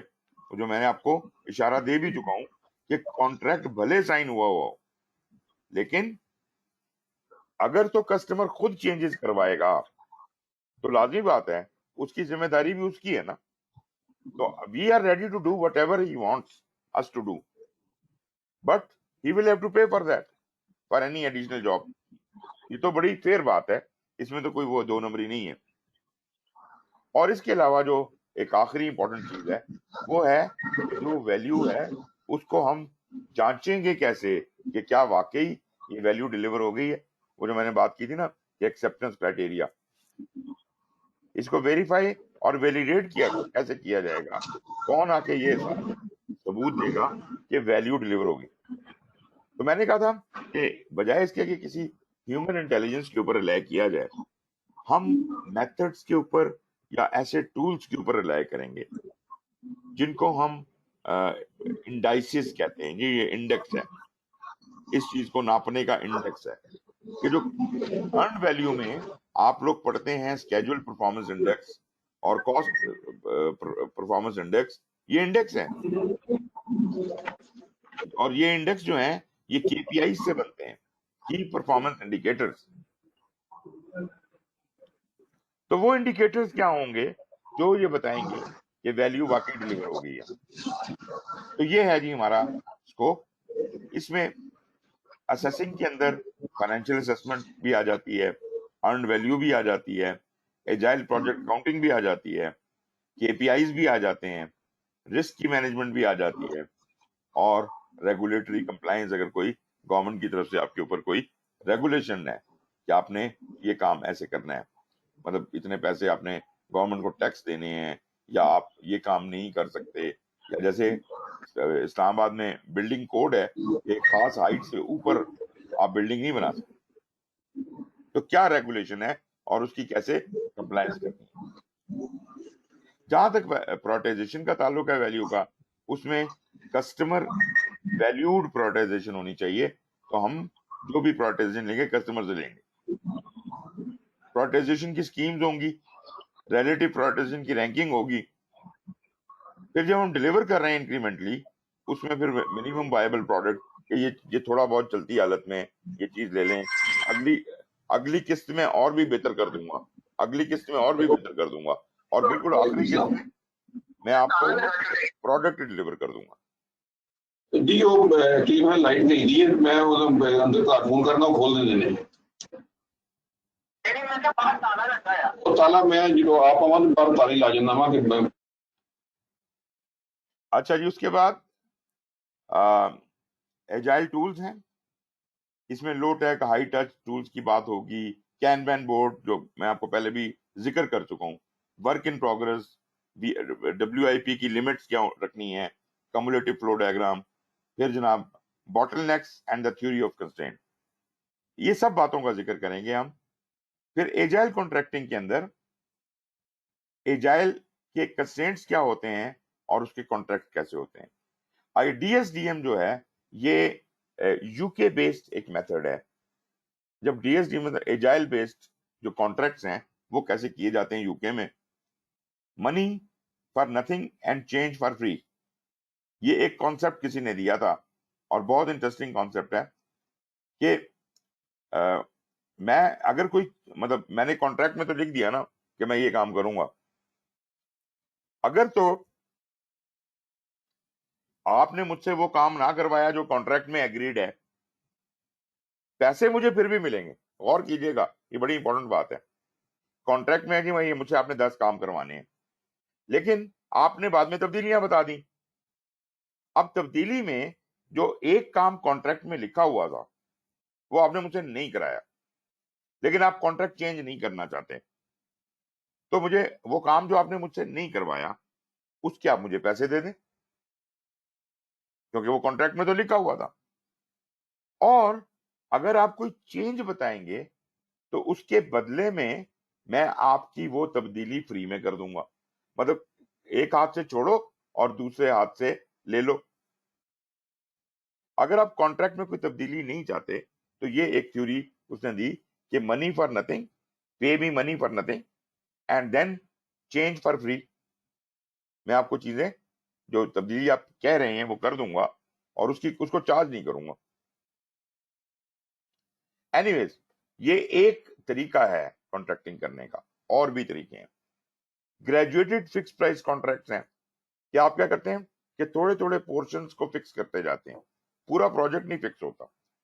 आप कहते हैं जी ये पहला मॉड्यूल फिक्स है तो इसकी प्राइस इतने में ये काम करो, फिर दूसरा मॉड्यूल, फिर तीसरा मॉड्यूल, इस तरह आप करते जाते हैं। एक है कि आप बिल्कुल जो वर्क पैकेजेस हैं, आपके टास्क हैं, टास्क लेवल पे फिक्स प्राइस कर देते हैं, ये काम इतने में होगा, ये काम इतने में होगा, ये काम इतने में होगा, जिसको आप BOQ भी कहते हैं। और इसके अलावा कॉन्ट्रैक्ट कुछ कस्टमाइज किस्म के भी हो सकते हैं कि आप कहेंगे जी नहीं ये तो किसी भी कॉन्ट्रैक्ट की फॉर्म में नहीं आता, तो हम इसको एजाइल के हवाले से कस्टमाइज कर लेते हैं आपस में मिलकर। फिर वेरीफाइंग और वैलिडेटिंग की बात है, तो यहाँ जैसे मैंने कहा कि फ्रीक्वेंट वेरिफिकेशन का और वैलिडेशन का मैकेनिज्म होना चाहिए कि ऐसा ना हो कि बाद में हमारे पास एक्सेप्टेंस का कोई तरीका ही ना हो। प्रॉपर टेस्टिंग, वैलिडेशन, वेरिफिकेशन होने का कुछ मैकेनिज्म मौजूद होना चाहिए। इस चैप्टर में जो कुछ इंपॉर्टेंट कॉन्सेप्ट्स हैं या टॉपिक्स हैं, उसमें जैसे कुछ का जिक्र तो पहले मैं कर चुका हूँ। एजाइल कॉन्ट्रैक्टिंग है, एजाइल प्रोजेक्ट अकाउंटिंग के प्रिंसिपल्स हैं, एजाइल रिस्क मैनेजमेंट है, एजाइल टूलिंग है, कंप्लायंस और रेगुलेटरी है, कम्युलेटिव फ्लो डायग्राम्स हैं, कस्टमर वैल्यूड प्रायोरिटाइजेशन, ये भी मैं जिक्र कर चुका हूँ, अर्न वैल्यू का एजाइल प्रोजेक्ट में कैसे इस्तेमाल करना है, फ्रीक्वेंट वेरिफिकेशन एंड वैलिडेशन, ये भी बात की है, incremental delivery, managing with agile KPIs, minimum viable product, फिर इसी में कुछ कॉन्सेप्ट और आ जाता है, minimal marketable feature, prioritisation schemes में आ जाती है जी कैनो एनालिसिस है, मॉस्को है, और भी है कुछ मेथड जो मैं आपको दिखाऊंगा। फिर रिलेटिव प्रायोरिटाइजेशन है, रैंकिंग है, ये भी प्रायोरिटाइजेशन के तरीके हैं। फिर ROI निकालते हैं, NPV निकालते हैं, ये फाइनेंशियल वो कैलकुलेशंस हैं जिसको कॉस्ट बेनिफिट में इस्तेमाल किया जाता है। सॉफ्टवेयर डेवलपमेंट की जरूरत अगर कोई सॉफ्टवेयर का प्रोजेक्ट है उसमें हो सकती है, उसकी प्रैक्टिसेस होंगी, जिसमें कॉन्टिन्यूस इंटीग्रेशन रिक्वायर्ड हो सकती है, एक्सप्लोरेटरी और यूजेबिलिटी टेस्टिंग हो सकती है, और एक तरीका होता है रेड, ग्रीन और रीफैक्टर, कि जो चीज गलत है वो रेड, जो ठीक होगी है वो ग्रीन, और जिसको चेंज करना है वो रीफैक्टर। फिर आपको मैं पहले जो वेरियस मेथड पढ़ाए हैं उसमें एक TDD था, टेस्ट ड्रिवन डिप्लॉयमेंट। इसी तरह TFD بھی ہیں, ATDD بھی ہے. ATDD غالباً Adaptive Test Driven ہوتا ہے, اور ٹیسٹ اینڈ فنکشنالٹی ڈریون ہے, دیٹ کائنڈ آف تھنگ. تو یہ بہت سے میتھڈ اسی ایک چیز سے نکلے ہوئے ہیں. ٹاسک اور کینبین بورڈ ہے, وہ ہم دیکھیں گے. ویلیو ڈریون ڈلیوری ہے. ورک ان پروگرس کی ہم نے بات کی, اور اس کی لمٹس کی بات. یہی سب کچھ تھا جو میں اب تک آپ سے یہ پچھلی چند سلائیڈوں میں بات کرتا آ رہا ہوں. جو چیزیں آپ کرتے ہیں اس ٹاپک کے اندر, مطلب یہ جو ہم ویلیو ڈریون ڈلیوری کرنا چاہ رہے ہیں, اس میں ہم کام کو انکریمنٹس میں پلان کرتے ہیں.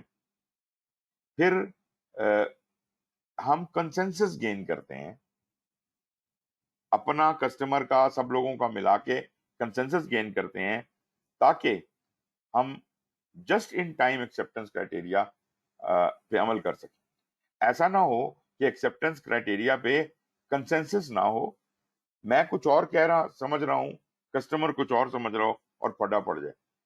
کیونکہ وقت کم ہے اور مقابلہ سخت. We should be able to do the acceptance promptly without any conflict, تبھی وہ جسٹ ان ٹائم ہو پائے گا نا. اگر تو کام تو میں نے 2 دن میں کر دیا, اور اس کا جو مقدمہ ہے وہ پچھلے 6 مہینے سے لٹکا ہوا ہے, یہ تو کوئی فائدہ نہ ہوا.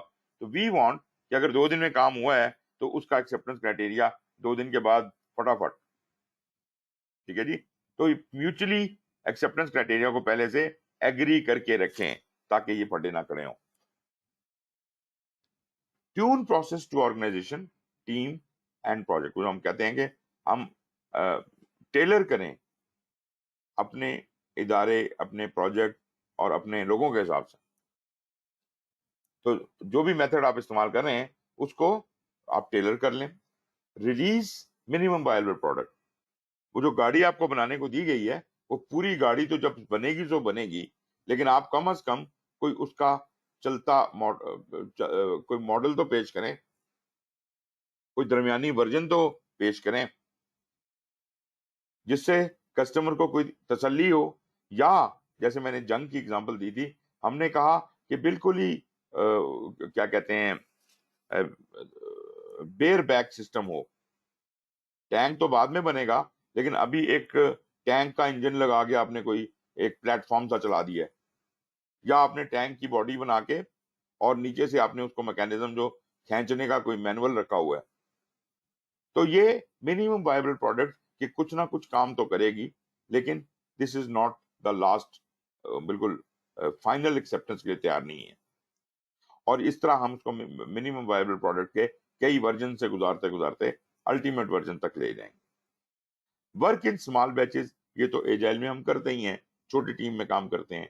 ریویو آفن, پھر جب ہم کام چھوٹی ٹیم میں کر رہے ہیں اور ہماری آئٹریشن بھی فکس ہیں, تو پھر ہم ہر 2-3 ہفتے بعد اس کو ریویو بھی کرتے ہیں, چیزوں کو دوبارہ ریپروٹائز بھی کرتے ہیں, ریفیکٹر بھی کرتے ہیں. تو یہ سب چیزیں وہاں اپلائی کر جاتے ہیں.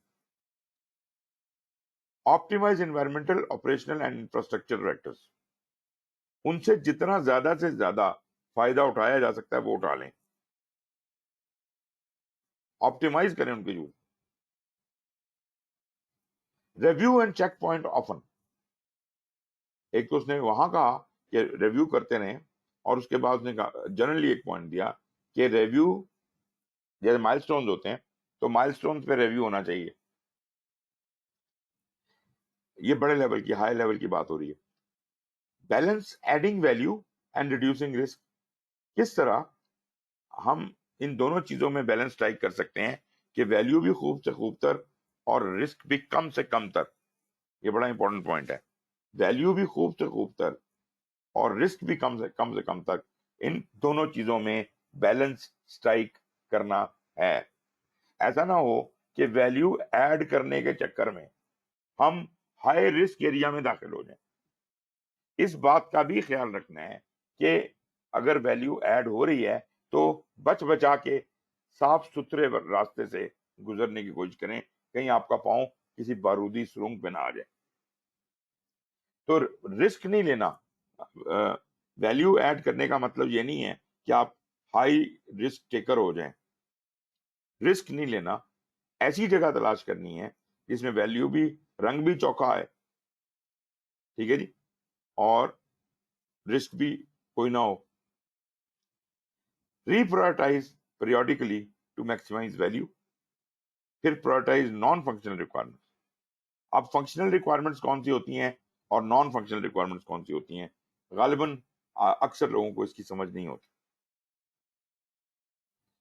फंक्शनल रिक्वायरमेंट्स वो टेंजिबल रिक्वायरमेंट्स हैं जो दिखती हैं, ठीक है जी. मिसाल के तौर पे इस टेबल की हाइट 3 फुट होनी चाहिए. ये दिखता है 3 फुट और 3 फुट नापा जा सकता है, मगर 3 फुट टेबल को क्वालिटी में, यही 3 फुट का टेबल, एक 3 फुट ही का टेबल क्वालिटी इसको एक्सेप्ट भी कर सकती है, रिजेक्ट भी कर सकती है. क्यों? क्योंकि खाली 3 फुट का होना काफी नहीं है. With what level of accuracy is it to 3 feet, वो किस हद तक 3 फुट के करीब तरीन है. अब ये बड़ी अजीब सी बात है कि ये क्या बात हुई, 3 फुट तो 3 फुट ही होते हैं. तो मेरा आर्गुमेंट ये है कि आपके 3 फुट और मेरे 3 फुट एक बराबर नहीं है. आपका परसेप्शन और है, मेरा और है. आप, हो सकता है कि आप एक आम कंस्ट्रक्शन का काम करने के वाले बंदे हों और मैं हाईली प्रिसाइज इक्विपमेंट्स पे काम करता हूं. मेरी ख्वाहिश जो है, मैं कस्टमर हूं, मैं तो कह रहा हूं मुझे वो लेवल ऑफ प्रिसीजन चाहिए. जबकि जिस तरह से आप इसे कंसीव कर रहे हैं, आप कहते हैं ये बना दिया मैंने आपको 3 फुट का टेबल और ये ठीक है. मैं कहता हूं नहीं, ये तो इतने मिलीमीटर ज्यादा है बड़ा, ये तो मैं नहीं लूंगा. और आप कहते हैं क्या फर्क पड़ता है जी 1-2 मिलीमीटर से, ये क्या बातें कर रहे हैं आप. तो मतलब ये कि भाई उसकी क्वालिटी डिफरेंट है, तुम्हारी डिफरेंट है. आप कस्टमर के लिए काम कर रहे हैं, आपको कस्टमर की क्वालिटी को समझना है. और कस्टमर की क्वालिटी बयान नहीं हो सकती, उसको बयान करवाना पड़ता है. तो ये चीज जो रिक्वायरमेंट्स इस किस्म की होती हैं, इनको हम नॉन फंक्शनल रिक्वायरमेंट्स कहते हैं.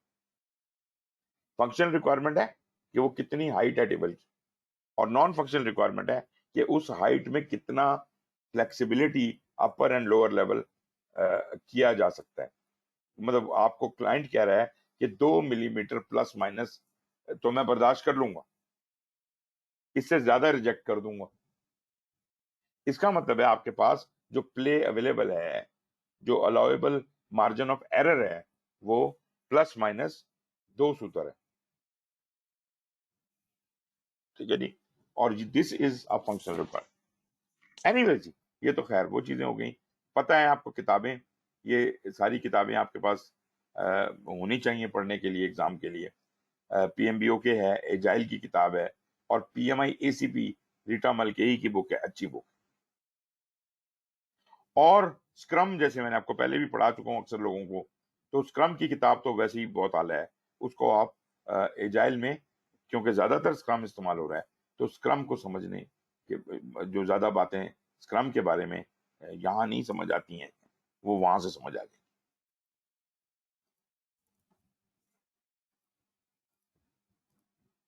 ओके जी, यहां तक कोई क्वेश्चन?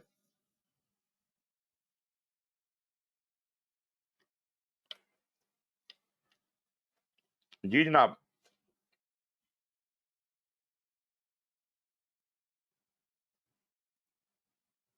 अच्छा जी, आई एम सॉरी रिजवान साहब, मैंने आपका और खालिद सरवर साहब का माइक बंद कर दिया था.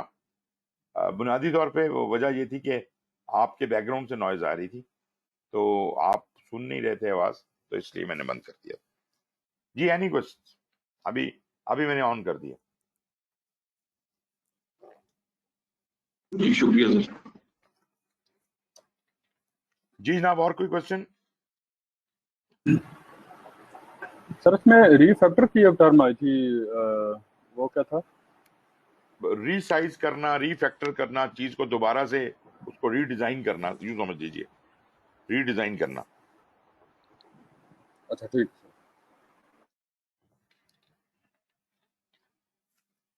अच्छा जी, वैल्यू से बात शुरू करते हैं. میرا خیال ہے کہ ویلیو کے بارے میں ہم پہلے بھی کچھ تھوڑا بہت تو باتیں کرتے آئے ہیں. ویلیو کا تعلق بنیادی طور پہ بزنس کے ساتھ، لازمی طور پہ میری آرگنائزیشن کا کیا بزنس ہے، اور جو بزنس ہے اس میں فائدہ ہونا چاہیے. اگر فائدہ نہیں ہو رہا، یا جو کمیٹڈ گولز ہیں ہمارے، جو کمیٹڈ ٹارگٹس ہیں ہماری آرگنائزیشن کے، وہ پورے نہیں ہو رہے، تو ایسی آرگنائزیشن کو چلانے کا کیا فائدہ جو آرگنائزیشن کے مقاصد کو پورا نہیں کر رہی اور کوئی ویلیو نہیں جنریٹ کر کے دے رہی. میری بات سمجھ رہے ہیں آپ کہ یہ اصل ایک آرگنائزیشن کی ایگزسٹنس اس وجہ سے ہے کہ وہ ویلیو جنریٹ کر رہی ہے اور اپنی اسٹریٹجیز اچیو کر رہی ہے. اچھا، اب وہ اسٹریٹجی والی بات اکثر لوگوں کو سمجھ نہیں آتی. میں بزنس ویلیو کو ایسے ڈسکرائب کرتا ہوں کہ فرض کریں کہ آپ ایک بزنس کے اونر ہیں، بہت اچھا چل رہا ہے آپ کا بزنس، بہت اچھا چل رہا ہے. You don't have any intention of selling it right now, but if I ask you what is the business value of your business, تو آپ مجھے کیا جواب دیں گے؟ مطلب ان ادر ورڈز، میں آپ سے پوچھ رہا ہوں تمہارے بزنس کی ورتھ کیا ہے؟ How would you know? جی جناب.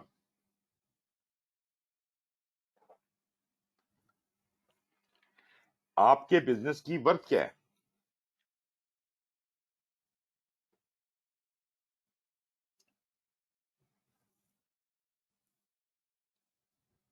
چلے میں سوال آپ کے سر لیے اس کا آسان. منتھلی کا جی جی.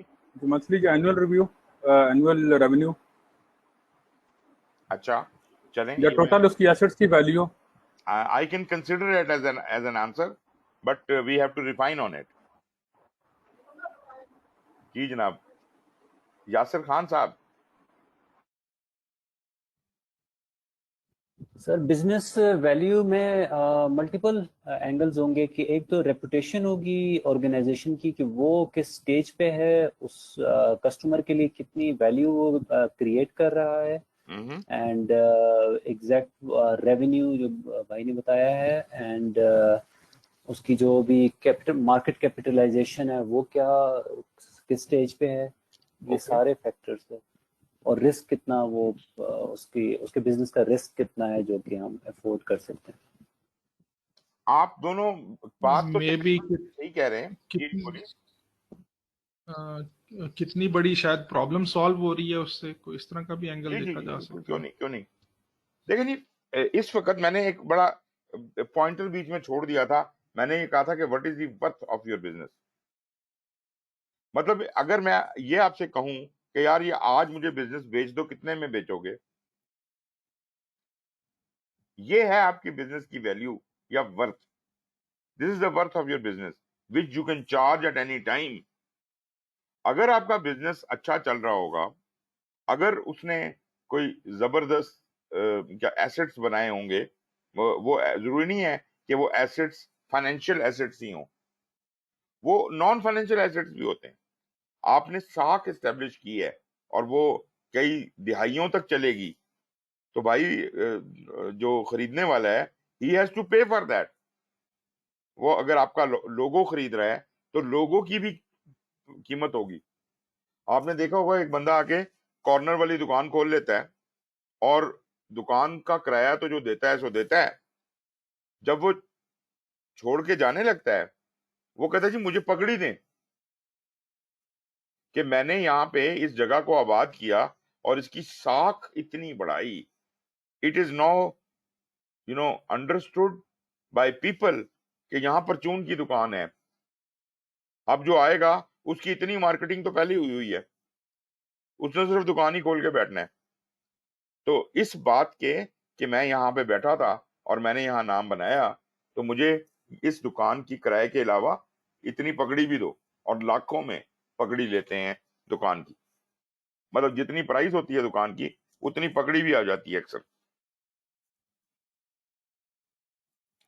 تو یہ جناب this is how you ascertain. तो आप क्या, आपका एक घर है, प्लॉट है आपका, आप चाहते हैं कि उसकी करंट वैल्यू पता की जाए, तो आप मार्केट से जाके पूछते हैं क्या मार्केट प्राइस चल रही है आजकल. मैं एग्जैक्टली उसी तरह से कह रहा हूं, क्या मार्केट प्राइस है आपके बिजनेस की इस वक्त, और जो कुछ भी मार्केट वैल्यू है, चले मैं उसका भी तरीका बताता हूं. आपके बिजनेस में कुछ चीजें ऐसी हैं, मिसाल के तौर पे अगर से कि मैं कहूं कि आप पूरे पीटीसीएल को तो नहीं नाप तोल सकते, आप अपने ऑफिस के जिम्मेदार हैं और अपने अंडर कमांड्स के जिम्मेदार हैं, तो आप जरा बताइए कि आपकी क्या वर्थ है, आपके डिपार्टमेंट की क्या वर्थ है. तो आप कहेंगे कि यार हम लोगों का 10 कमरों का ऑफिस है और इन 10 कमरे के ऑफिस में हमने ये एसेट्स मौजूद हैं, फिक्सचर्स हैं, मेज हैं, कुर्सियां हैं, कंप्यूटर हैं, ये वो, और ये इतने के आए थे, और इनकी जो डेप्रिशिएटेड वैल्यू आज है वो इतनी है, और जो कारोबार हम करते हैं उसकी इतनी वर्थ है, जो हमारा डिपार्टमेंट करता है, जो वैल्यू जनरेट करता है, और जो साख हमने बनाई है उसकी इतनी वर्थ है, और अल्टीमेटली कम अज कम इस बिजनेस की या इन 10 कमरे के ऑफिस की जो वर्थ है वो इतनी, बिजनेस वैल्यू इतनी वर्थ. अच्छा, अब जो भी आपकी बिजनेस वैल्यू, फर्ज करें x amount is your business value, ये तो आपने आज सर्टन कर दी ना. मैंने कहा किसी भी मोमेंट के ऊपर आपकी बिजनेस वैल्यू असर्टन की जा सकती है, और जैसे जो फैक्टर्स आपने बताए कि जनाब एसेट्स हैं और जो उसकी साख है और भी चीजें आपने बताई कि जी जो स्ट्रेटजीज हैं और अल्लम गलम, वो सब मिला जुला के आपने अपनी एक वैल्यू, मनी में वैल्यू बताई, मनी वैल्यू बताई, क्योंकि आज के बाद ये ऑफिस आपका नहीं रहेगा, ये कोई खरीद रहा है तो उससे आप इतने पैसे चार्ज कर रहे हैं. ठीक है जी. जो चीजें नजर नहीं आती, जिनको कैश नहीं किया जा सकता, उनको भी कैश कर रहे हैं.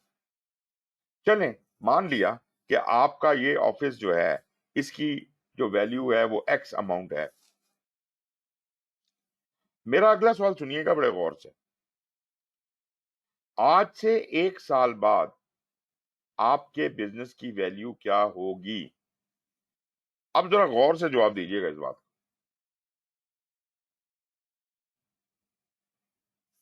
अंदाजा लगाएं कि अगर आज एक्स वैल्यू में चले के 50 करोड़ है आपके बिजनेस की करंट वैल्यू, तो आज से 1 साल बाद आप क्या एज्यूम करते हैं ये कितनी हो जाएगी? जी जनाब. अहमद फारूक साहब,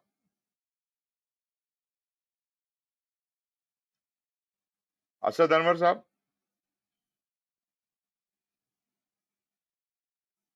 अहमद फारूक या असद अनवर में से कोई जवाब देंगे?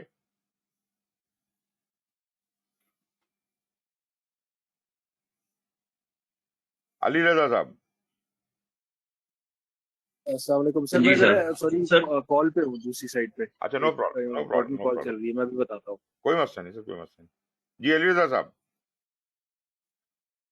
सर बेसिकली हमारी वैल्यू जो है उसका फ्यूचर फोरकास्ट है, वो हम लोग बेसिकली मल्टीपल डायमेंशनिंग को कवर करते हुए ही असेस कर सकते हैं, जिसमें आपकी हमारी इन्वेस्टमेंट, हमारी एनुअल एक्सपेक्टेड रिटर्न्स, जो हमारे एवरेज एनालिसिस जो हमारा पास्ट में रहा है उसकी बेसिस पे डिटरमिन करते हुए गवर्नमेंट की जो आपकी पॉलिसी मेकिंग है, जो अपकमिंग बजट है, जी इन जी मल्टीपल सिनेरियोज का ग्रिड में कवर करने के बेसिस के ऊपर आप उसको असेस कर सकते हैं जी कि आज से 1 साल के बाद एक्सपेक्टेड ग्रोथ के साथ हम लोग यहाँ पे खड़े हुए खड़े होंगे. होंगे. तो वो जो वैल्यू इस वक्त आप गेट कर रहे हैं, प्लस वो जो एनालिसिस आप कंडक्ट करेंगे, वो शायद आपको डिटरमिन करने में हेल्प आउट करेगा कि आपकी बिल्कुल वैल्यू क्या बिल्कुल. होगी. लेकिन आपकी वैल्यू क्या होगी बताएं तो, अंदाजा तो बताएं. अगर आप 50 करोड़ की वर्थ के थे, इस वक्त आप 50 करोड़ की वर्थ के हैं, तो 1 साल बाद आपकी वैल्यू क्या होनी चाहिए? कोई ऐसे सर सॉरी, मैं इसको वैल्यू शायद इसको फिगर में शायद ना नहीं, एक्सप्लेन अंदाजा कर सकता. लगाएं ना, वैसे अंदाजा लगाएं, तुक्का लगा दें, अंदाजा नहीं लगता तो. शायद 65 करोड़, 65 सर करोड़. यूजुअली 10%, 15% ये भी एक ओके, लेकिन बात ये कि आपको consider की बात 100% से कौन रोकता है? But you can dream on, why not? हो या. आप ऐसे मेयर्स क्यों नहीं लेते, ऐसे कमाल और जादू क्यों नहीं करते कि आपकी ऑर्गेनाइजेशन दिन दुगनी और चार चौगनी तरक्की करे? आप 10% के कैदी क्यों बने हुए? बट एनीवेज, एक बात जो मैं देखना चाहता था वो ये देखना चाहता था कि आप फिगर हायर देते हैं कि लोअर देते हैं, और आपने हायर दिया। इसका मतलब है कि जी आपकी एक्सपेक्टेशन है कि हमारी ऑर्गेनाइजेशन की वर्थ बढ़नी चाहिए और बढ़ेगी। और अगर मैं ये कहूं कि पिछले साल जो आपने मुझे एस्टीमेट दिया था अपनी वर्थ का, इस साल तो उससे भी नीचे चले गए हैं, तो क्या हुआ? ये क्या हुआ? ये क्या गड़बड़ हुई है जी? Business value has not been delivered and we have under perform. हमारी जितनी वर्थ, जितनी साख बनी हुई थी, वो हमने उजाड़नी शुरू कर दी है। हमारा ग्राफ नीचे की तरफ चलना शुरू हो गया है, और ये इस बात की निशानी है, अगर ये ग्राफ इसी तरह नीचे जाता रहा तो एक दिन आएगा कि हम तबाह बर्बाद हो जाएंगे। तो मतलब ये है कि मैं जब टारगेट भी रखता हूं तो मैं आइंदा की बिजनेस वैल्यू को आज की बिजनेस वैल्यू से ऊपर ही देखता हूं, बेहतर ही देखता हूं, और लाजमी बात है मैं उसके हिसाब से प्लान करता हूं, उसके हिसाब से स्ट्रेटजी बनाता हूं, उसके हिसाब से बिजनेस कंडक्ट करता हूं कि मैं खूब से खूबतर की तरफ बढ़ूं, कॉन्टिन्यूस डिलीवरी की तरफ जाऊं। जो क्या बात हम कर रहे थे, कौन सी डिलीवरी? या हम क्या कर रहे हैं? Driven, value driven delivery. तो वैल्यू मैटर करती है जनाब। तो बेशक आपकी सबकी बातें जो आपने की वो ठीक है, लेकिन मैं कोशिश कर रहा हूं कि मैं उसको एक खास रुख पे लगा दूं। बेशक आपने वो बिजनेस रिस्क की बात की, आपने दूसरी चीज बिल्कुल सही आपने बात की कि वो लाजमी बात है, बिजनेस वैल्यू में रिस्क भी होंगे। जब मैं फ्यूचर की बात करता हूँ रिस्क तो होता है, तो बिजनेस रिस्क भी होता है। तो ये भी तो सोचें कि कुछ चीजें ऐसी भी होंगी जो बिजनेस को नुकसान पहुंचाएंगी, तो कुछ ऐसे काम भी करूंगा जिससे बिजनेस को फायदा होगा। तो ये नुकसान और फायदे के सारे बिजनेस में अल्टीमेटली हम, हमारा पलड़ा भारी होना चाहिए, हमारी साख बढ़नी चाहिए, हमारी वैल्यू बढ़नी चाहिए। तो ये है जी बिजनेस वैल्यू। आई होप मैं कुछ किसी हद तक आपको ये समझाने में कामयाब हुआ हूंगा।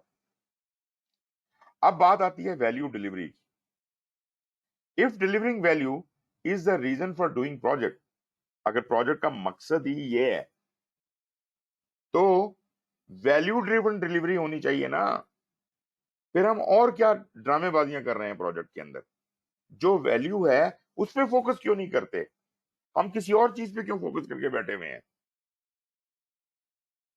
मेरी बात समझ आती है कि नहीं आती? कि अगर तो वैल्यू ही हमारी जिंदगी का मसला मकसद होना चाहिए, वैल्यू बढ़नी चाहिए, वैल्यू डिलीवर होनी चाहिए, तो हम प्रोजेक्ट में किसी और चीज पे फोकस क्यों करें? हम सिर्फ वैल्यू ही पे क्यों नहीं फोकस करते? और लाजमी बात है, जब मैं वैल्यू कहता हूं तो ये सिर्फ आपके बिजनेस की वैल्यू में आपके कस्टमर की भी वैल्यू शामिल है, और भी स्टेक होल्डर्स की भी जो नीड्स एंड एक्सपेक्टेशन हैं वो सब शामिल है। मगर फोकस आपने वैल्यू डिलीवरी को करना है, और वैल्यू ड्रिवन डिलीवरी होनी चाहिए। मतलब जैसे जैसे मैं हैंडओवर करता जाऊं चीज, वैसे वैसे वैल्यू मिलती जाए, और हासिल करने वाला खुश हो, उसको इत्मीनान हासिल हो, उसको वैल्यू का एहसास हो। तो वैल्यू ड्रिवन डिलीवरी इसको कहते हैं। That must be our focus through the project, because we have just proven कि हमारा मकसद ही डिलीवरिंग वैल्यू है। अब वैल्यू की प्रोपोजिशन को देखते हैं। Agile methods are able to deliver in comparison to a non agile method. यहां पे आपको जो ग्रीन में दिखाया गया है वो एजाइल डेवलपमेंट है, और जो डॉटेड लाइन में दिखाया गया है ये ट्रेडिशनल डेवलपमेंट है।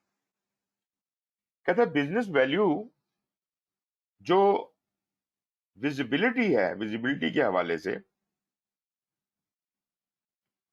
जो आपका ट्रेडिशनल मेथड है उसकी शुरू में बड़े आप बाजे बजाते हैं, बड़ी आपकी वो प्रोजेक्ट शुरू होने से पहले बड़ी धूमधाम होती है, खत्म होने में बड़ी धूमधाम होती है, बीच में रावी सुकून ही सुकून लिखता है। आपकी पिच हाई नहीं है, आपकी विजिबिलिटी नहीं है, लोगों को दिखता नहीं है। इसीलिए मैंने कहा था कि आप ट्रांसपेरेंट रखें सिस्टम को।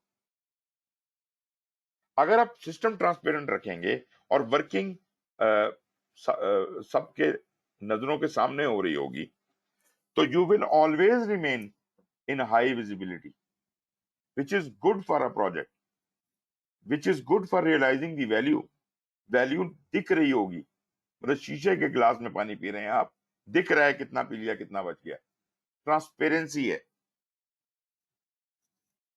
जहां तक रेडीनेस टू चेंज का मामला है, तो शुरू में तो ट्रेडिशनल प्रोजेक्ट में बड़ी रेडीनेस होती है, लेकिन जैसे जैसे टाइम गुजरता जाता है, बल्कि प्लानिंग के दौरान दौरान ही एकदम तेजी के साथ वो कहते हैं बस बस कॉन्ट्रैक्ट सील हो गया, अब कोई चेंजेस ना बताएं, तो आप चेंजेस को एंटरटेन करना ही बंद कर देते हैं बहुत जल्दी, और आखिर में तो बिल्कुल ही चेंज नहीं करते। वेयर हमारी अडेप्टेबिलिटी में आप जरा इससे कंपेयर करें कि ग्रीन लाइन जो है वो हाईली अडेप्टेबल जा रही है। मतलब एजाइल प्रोजेक्ट जो है वो हाईली अडेप्टेबल, शुरू में तो खैर बिल्कुल ही ओपन है इसलिए ज्यादा अडेप्टेबिलिटी है, लेकिन अदरवाइज भी हम कस्टमर की हर ख्वाहिश के मुताबिक चल रहे हैं। तो we are highly adaptable over the time. तीसरा, early delivery of business value. ये जो बिजनेस वैल्यू की हम बात कर रहे थे, देखें वही MVP वाली बात कि मिनिमम वायबल प्रोडक्ट। भाई जब गाड़ी बनेगी तो वो चीज आएगी। ट्रेडिशनल प्रोजेक्ट ने तो गाड़ी बनने के लिए दी थी, तो उस से के 1.5 साल के प्रोजेक्ट में गाड़ी बन रही है, बन रही है, बन रही है। एक तो विजिबिलिटी कुछ नहीं है, दूसरा आप देख कुछ नहीं रहे, you are not delivering anything. आखिर में गाड़ी डिलीवर करेंगे आप, तो इसका मतलब है थ्रू आउट आप नीचे नीचे जा रहे हैं, आखिर में एकदम आप अपना मार्का मारते हैं। जबकि जो एजाइल है वो क्या कर रहा है, आपको बिजनेस वैल्यू जल्द अज जल्द दे रहा है। टायर बन गए हैं जी, देख लें, उसको फ्रेमवर्क पे भी रख दिया है, चला के देख लें, खुद टेस्ट कर लें, वगैरह वगैरह वगैरह, साथ साथ चीजें। और अगर कोई चीज आपके इस्तेमाल की है, आप उसको इस्तेमाल करना शुरू कर सकते हैं, तो भले वो भी कर दें मिनिमम वायबल प्रोडक्ट की शक्ल में। तो early delivery of business value, इसकी वजह से 2-3 चीजें आ जाती हैं।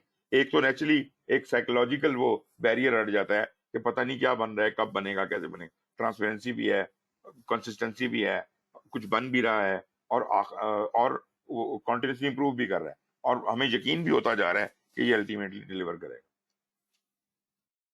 Last but not the least is early reduction of risk. This is very important. आप रिस्क को जब आपको प्रोजेक्ट का पता ही नहीं है, पूरे प्रोजेक्ट के रिस्क तो आप पहले से नहीं आइडेंटिफाई कर सकते, तो डॉटेड लाइन में आप आइडेंटिफिकेशन ही में रहते हैं, आइडेंटिफिकेशन ऑफ रिस्क करते रहते हैं, एक्शन आपका कोई नहीं होता। So you are always looking for the risk. Whereas यहां मैं रिस्क को के ऊपर एक्शन करना है, वो मेरी हर आइटरेशन में हो रहा होता है, पहले स्प्रिंट से शुरू हो जाता है। तो मतलब मेरा ग्राफ जो है वो नीचे की तरफ जा रहा है, मेरा रिस्क रिड्यूस हो रहा है मुसलसल। और एक और मजे की बात ये, चूंकि मैंने हाईएस्ट वैल्यू आइटम पहले किया है, तो सबसे बड़े रिस्क तो मेरे निकल गए। तो मतलब as I go ahead in the life of the project, I am playing safe. मैं दिन ब दिन सेफ से सेफर होता जाता हूं, क्योंकि बड़े बड़े जो धमाके थे वो मैंने पहले ही काबू कर लिए शुरू में। अब छोटे टच होते रहेंगे, वो अगर हो भी जाएं तो हमें कोई बड़ी आफत नहीं आ जाएगी, क्योंकि वो लोअर वैल्यू आइटम्स में जा रहे हैं, और उससे हमें कोई बहुत ज्यादा नुकसान नहीं होने वाला। भाई जब मैं 90% वैल्यू डिलीवर कर चुका हूं, 10% में अगर कोई रोड़े अटक भी जाते हैं तो कोई बहुत बड़ा क़यामत नहीं आती, क्योंकि हमारा सिस्टम दौड़ रहा है। तो मेरा ख्याल है ये जो 4 डायग्राम है, ये आपकी एजाइल वैल्यू प्रोपोजिशन को बहुत वजाहत के साथ पेश करता है। The focus on delivering value drives many of the activities and decisions on an agile project. अगर हम इस बात पे फोकस करें कि हमने वैल्यू ही डिलीवर करनी है, कोई और चीज डिलीवर नहीं करनी, मतलब मैं क्यों कहता हूँ ये बात, वो इसकी वजह ये है कि मैं तो उसे कंपेयर करता हूँ गवर्नमेंट प्रोजेक्ट से। साथ गवर्नमेंट प्रोजेक्ट में किसी के माई के लाल को फिक्र नहीं है कि कौम का फायदा किधर है, इदारे का फायदा किस बात से होना है, वैल्यू कैसे बढ़नी है, वहां जातियात का फायदा हो रहा होता है। इस प्रोजेक्ट में से जो लकड़ी बची है ना, वो जरा आप अपना चेयरमैन साहब के घर पहुंचा दीजिएगा। करप्शन, जाती इंटरेस्ट, और that's what it is. Nobody is looking at the interest of the organization at the delivering the value. तो भाई यही तो बात कही है मैंने कि आपका फोकस होना चाहिए delivering value to your organization, right? और सेल्फ सर्विंग नहीं होना चाहिए। हमारे यहाँ तो ये रिवाज ही बन गया है कि हर बंदा जो है ना वो अपनी खाल बचाता है, बल्कि सोचता भी है तो वो अपने बारे में सोचता है, वो अपने इदारे, अपने ऑफिस, अपने ऑर्गेनाइजेशन के बारे में नहीं सोचता। Although I am not saying कि एवरीबॉडी इज लाइक दैट, मगर अफसोस की बात यह कि most of us are like that. Which choice will add the most value for the customer? एक तो आपने अपने बिजनेस को मद्देनजर रखा, और दूसरा कस्टमर को मद्देनजर रखा जिसके लिए काम करें, क्योंकि आपके बिजनेस की वैल्यू तब बढ़ती है जब कस्टमर आपसे खुश होता है। भाई आप हाथ पे हाथ मार के एक आदमी से पैसा छीन के ले भी गए, थोड़ी देर के लिए आप अमीर हो भी गए, आइंदा तो ये बंदा आपको कभी ब्लैकमेल नहीं करने देगा, आइंदा तो हाथ नहीं लगाने देगा ना वो। आप एक बंदे को खुश करके भेजते हैं, आपने उसे खाना खिलाया, आला तरीन खाना खिलाया और कम से कम रेट पे खिलाया, वो कहेगा यार ये तो बड़े को कमाल का है, वो खुद भी आएगा और 100 और बंदों को भी लेके आएगा। तो बिजनेस तो ये है जो हमारे पाकिस्तानियों को नहीं समझ आती। खास तौर पे आप ये चले जाए ना अपना पेशावर की साइड पे, वो कहता है जी बस जो मेरे मुंह से कॉस्ट निकल गई है इस पे कोई सौदेबाजी नहीं होगी। Although I am not really in favour of सौदेबाजी, बट मेरा कहने का मतलब ये है कि वो आपसे अनफेयर भी मांग रहा हो तो वो उसको चेंज करने के लिए राजी नहीं होता और आपको कोई बेनिफिट देना नहीं चाहता, कहता है नहीं लेना लो, नहीं तो भाग जाओ जल्दी। Not only in Peshawar but all over the country ये ड्रामा है। लेकिन जो बाकी एरियाज हैं उनके अंदर ये सौदेबाजी का थोड़ा माहौल है, पंजाब संजाब पे और बलोचिस्तान वगैरह में इधर उधर वो कुछ सौदेबाजी वाला काम थोड़ा बहुत होता है। लेकिन मैं ये भी नहीं कह रहा कि सौदेबाजी करना कोई अच्छी चीज है, मैं तो कह रहा हूँ ऑनेस्ट होना अच्छी चीज। आप रखें फिक्स प्राइस, लेकिन कम से कम कस्टमर को मद्देनजर रखते हुए रेट्स रखें। ऐसा ना हो कि कस्टमर की कॉल खींचने के लिए कॉस्ट रखें, ठीक है जी। This is one of the most important agile themes. It ties together many fundamental agile concepts. Prioritization की बात इसमें आ जाती है। वैल्यू चीज ही ऐसी है, वैल्यू प्रायोरिटाइज कर ली जाए तो लाजिम बात है highest value item will be deliver first. Incremental delivery मतलब आप थोड़ी थोड़ी करके डिलीवरी करे जा रहे हैं और जैसे जैसे डिलीवरी करे जा रहे हैं वैसे वैसे वैल्यू आना शुरू हो गई है। और टेस्ट ड्रिवन डेवलपमेंट है आपकी कि आप कहते हैं कि जो जो चीज मैं दे रहा हूं उसको साथ साथ टेस्ट करते जाओ, एक्सेप्ट करते जाओ, एंड देयर वी आर। तो ये तीनों कॉन्सेप्ट जो हैं ये एजाइल वैल्यू प्रोपोजिशन में कवर होते हैं। डिलीवर वैल्यू अर्ली, मेरा ख्याल है बात तो समझ आई गई होगी कि हम ज्यादा वैल्यू जल्दी देना चाहते हैं, इसलिए हम सबसे ज्यादा वैल्यू के कामों को, हाई प्रायोरिटी टास्क को, हाई वैल्यू आइटम्स को पहले बनाने की कोशिश करते हैं, करने की कोशिश करते हैं। Agile teams try to maximize value by delivering value early. This means they aim to deliver the highest value portion of the project as soon as possible. Longer a project runs, the longer the horizon becomes for risks that can reduce value. मैंने कहा था ना risk कम होते हैं, तो वो जो बकाया काम रह गया है वो जितनी ज्यादा टाइम होगा उतनी देर तक वो उसके लटके रहने का अमल जारी रहेगा और रिस्क उसके ریمیننگ ورک میں رسک رہیں گے. جو کام ہو گیا اس کا کیا رسک, وہ تو ڈلیور کر دیا نا آپ نے, اور وہ سب سے موٹے کام آپ نے پہلے ڈلیور کر دیے, تو مین ویلیو تو آپ نے ڈلیور کر دی اور وہ رسک اس میں سے نکل گیا. اب چھوٹا موٹا رسک رہ گیا ہے in the remaining 10% of the job. ٹھیک ہے جی, اور اس کو بھی میں ریڈیوس کرنے کی بات کر رہا ہوں. کیسے؟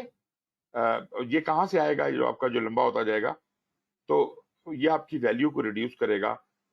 ناکامیاں ہوں گی آپ کو جس کی وجہ سے نقصان ہوگا, ڈیکریزڈ بینیفٹس ہوں گے, نقصان ہوگا, erosion of opportunity. You are not exploiting the opportunities. ایک موقع آپ کے ناک کے سامنے سے گزر گیا اور آپ نے کچھ نہیں کیا, یہ کوئی کارنامہ نہیں کیا آپ نے, یہ آپ نے بہت بڑا بلنڈر کیا. کسی اپرچونٹی کو بھی نہیں. دیکھیں, رسک دو قسم کے ہوتے ہیں, ایک تھریٹس ہوتے ہیں اور ایک اپرچونٹیز ہوتی ہیں. جو چیزیں آپ کو فائدہ دے سکتی تھیں ان کو آپ نے کیسے ایروڈ ہونے دیا. آپ کو ان کا پورا پورا جوس نکالنا چاہیے تھا, پورا پورا فائدہ اٹھانا چاہیے تھا. To maximize success we have to try to deliver as many high value components as soon as we can before things change or go side ویز. اس سے پیشتر کہ کہانی بدل جائے, آپ جو فائدہ ملنے والا ہے وہ تو اٹھا لو, اپنی سکسیس کو انکیش تو کریں, ہائی ویلیو آئٹمس ڈیلیور تو کریں.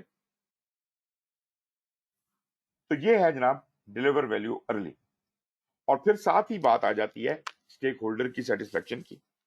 لازمی بات ہے کہ ویلیو کی ڈیلیوری جو ہے وہ اسٹیک ہولڈر کی خوشی سے ڈائریکٹلی پروپورشنیٹ ہے. Stakeholder satisfaction plays a huge role in project success. Engage ہے آپ کا اسٹیک ہولڈر اور کمیٹڈ ہے, and project owners are vital for removing project obstacles and declaring success. دیکھیں آپ کے دیکھیں آپ جو خواہش کر رہے ہیں ٹیم سے کہ یار یہ کام مجھے کر دو, اگر آپ یہ وعدہ کریں کہ اس کام کو کرنے کے دوران ٹیم کو جو مشکلات آنے کا امکان ہے ان کو آپ ہٹانے میں مددگار ہوں گے, اور جو ہی وہ کامیابی نصیب ہوتی ہے آپ اس کامیابی کو مانیں گے, ڈکلیئرنگ سکسیس, تو ٹیم کا کام تو اس کے آدھا ہو گیا. مطلب اسے پتا ہے کہ مجھے جب میں کام کر لوں گا تو بلا وجہ تنگ نہیں کیا جائے گا, مجھے 6 مہینے اپروول کے لیے لٹکایا نہیں جائے گا, مجھے پرومپٹلی اس کا سرٹیفکیٹ مل جائے گا, ایکسیپٹنس مل جائے گی اور میں آگے بڑھ جاؤں گا. ٹھیک ہے جی. اور جو کام میں کر رہا ہوں اس میں میرے کسٹمر کا, میرے پروڈکٹ اونر کا ذاتی انٹرسٹ شامل ہے, اور وہ میرے راستے میں آنے والی ہرڈل کے لیے لوگوں سے ٹکرا جانے کو تیار ہیں, ان ہرڈلز کو ہٹانے کو, کیونکہ اگر وہ چیز جلدی اور کیا کہتے ہیں اچھے طریقے کے ساتھ ایفیشینٹلی ڈیلیور ہوگی تو انہی لوگوں کو تو فائدہ ہونا ہے. میری بات سمجھ رہے ہیں؟ ہم اتنی عقل استعمال نہیں کرتے کہ ہم اپنے ہی لوگوں کے راستے میں روڑے اٹکا رہے ہوتے ہیں, ہم اپنی ٹیم کے راستے میں روڑے اٹکا رہے ہوتے ہیں. میرا اپروول نہیں ہوگا, آگے نہیں جا سکتے. اور بھائی تم چھٹی چلے گئے ہو 6 مہینے سے, اور 6 مہینے ہم کام نہ کریں, دس از واٹ ہیپنس. آپ ٹرسٹ کیجئے, یہ کہ ڈرامے بازی ہمارے یہاں چلتی ہے. ہم نادرا کے پروجیکٹ پہ تھے اور اس میں مطلب آپ یقین کیجئے کہ پرائم منسٹر اور president and everybody was for the project. شروع کریں جلدی کریں, کیوں نہیں کر رہے ہیں. And there was a secretary interior میں, وہ اس کا دل نہیں مانتا تھا, اور اس نے یقین کیجئے 2 سال لٹکائے رکھا. اور جب بہت دباؤ آیا پریزیڈنٹ اور پرائم منسٹر کی طرف سے, تو اس نے کیا کیا کہ ہماری فائل اپنی دراز میں رکھی, کو لاک کیا اور ایکس پاکستان لیو لے کے نکل گیا. اور جب وہ کیس سامنے آیا اور پرائم منسٹر اور یہ وہ پورا ادارہ تھرتری مچ گئی, تو پتا چلا جی وہ تو دبا کے چلے گئے ہیں اپنی فائل, غائب ہے فائل, کہیں نہیں مل رہی ہے. پھر اسپیشل آرڈرز آئے اور اس کے لیے پھر اس کا جو वो खोला गया, दराज खोला गया, उसमें से फाइल निकाली गई, फिर किसी और को पॉइंट किया गया कि भाई तुम इसको अप्रूव करो और साइन करो ताकि काम तो शुरू हो।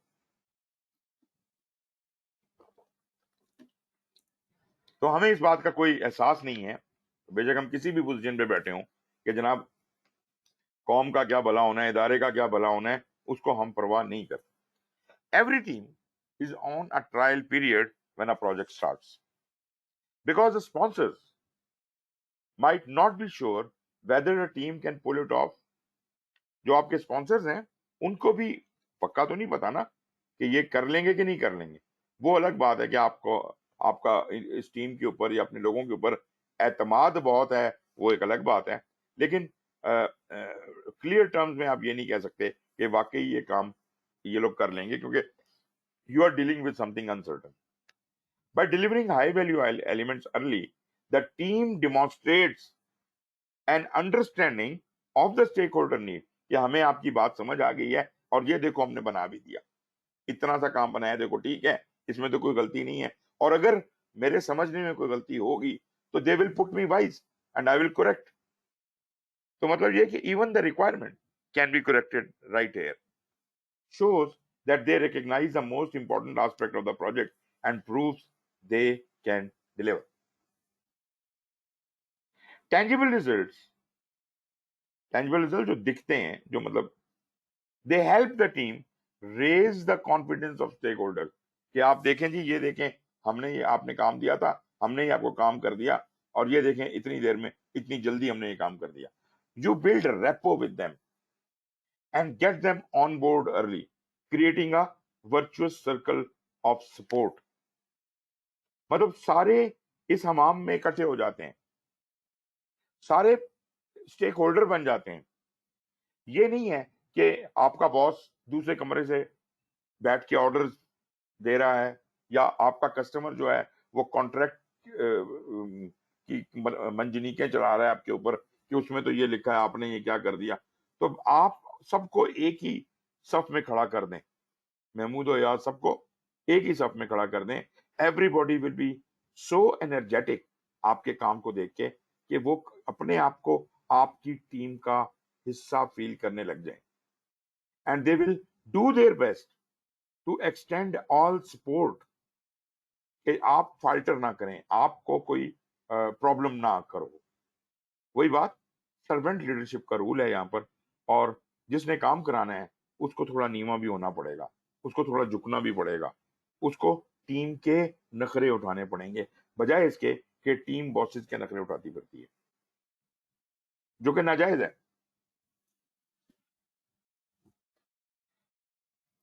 ओके,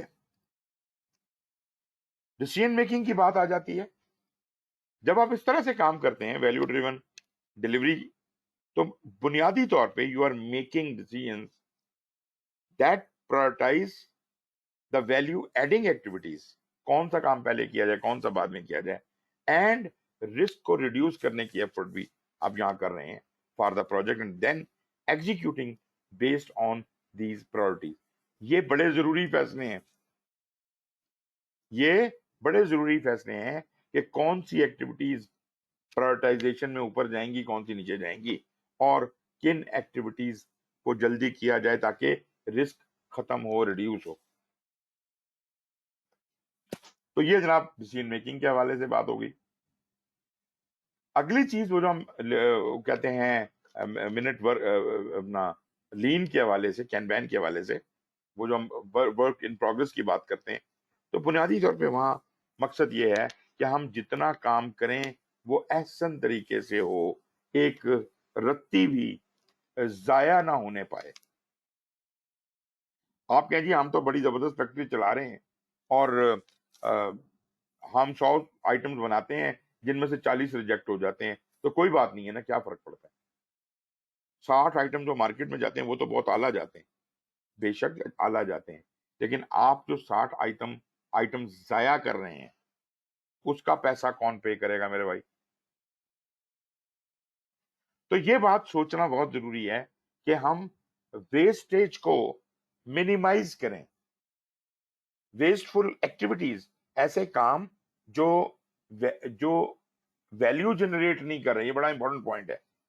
ऐसे काम जो वैल्यू जनरेट नहीं कर रहे, बिजनेस वैल्यू जनरेट नहीं कर रहे, ऐसे कामों को छोड़ दें, ना करें। They are not required, forget about them. और हम क्या कर रहे हैं? हम ये कर रहे हैं कि गैर जरूरी काम ऐड करते जाते हैं। एक रिपोर्ट नीचे से उन्होंने बना के भेजी है, मैं कहता हूँ यार मुझे ये अच्छी नहीं लगी, इसका ये कॉलम जो है ये आखिर में ले जाओ, ये शुरू में ले आओ, दोबारा भेजो report. What are you doing? You are doing a wasteful activity. Wasteful activity. No value will be generated by just moving a column from here to there. This you can do it yourself. Such wasteful activities हम project में करते हैं, और आप यकीन करें कि हमारे प्रोजेक्ट्स के अंदर ये जो छान बुरा है वेस्टफुल एक्टिविटीज का, ये कभी कभी इतना ज्यादा होता है कि 60 to 80% वेस्टफुल एक्टिविटीज चल रही होती है, और जो एक्चुअल काम है, जो वैल्यू देने वाला काम है, वो 10 to 40% हो रहा होता है। लम्हा फिक्रिया है, सोचने की बात है कि यार ये क्या हो रहा है। और अगर आप रिलीजियसली इस वेस्टेज को रिमूव कर सकें, आप और कुछ भी ना करें, सिर्फ वेस्टेज रिमूव कर दें, कुछ भी ना करें, किसी तरह से वेस्टेज रिमूव कर दें, आपकी एफिशिएंसी कहां से कहां पहुंचेगी, हैरान कुन हद तक। अब आप जरा एनालाइज करें इन बातों की रोशनी में कि हमारा मुआशरा, हमारे इर्द गिर्द के लोग, हमारे इर्द गिर्द जो कुछ हो रहा है वो कितना वेस्टफुल है, कितना नॉन वैल्यू जनरेटिंग है। और अगर ऐसा किया जाए तो हम जो करंट परफॉर्मेंस दे रहे हैं, कोई बैद नहीं है उससे हम दुगनी 4 गुना या 10 गुना ज्यादा बेटर परफॉर्मेंस देना शुरू कर दें। मतलब ingredients are all there, we just need to understand.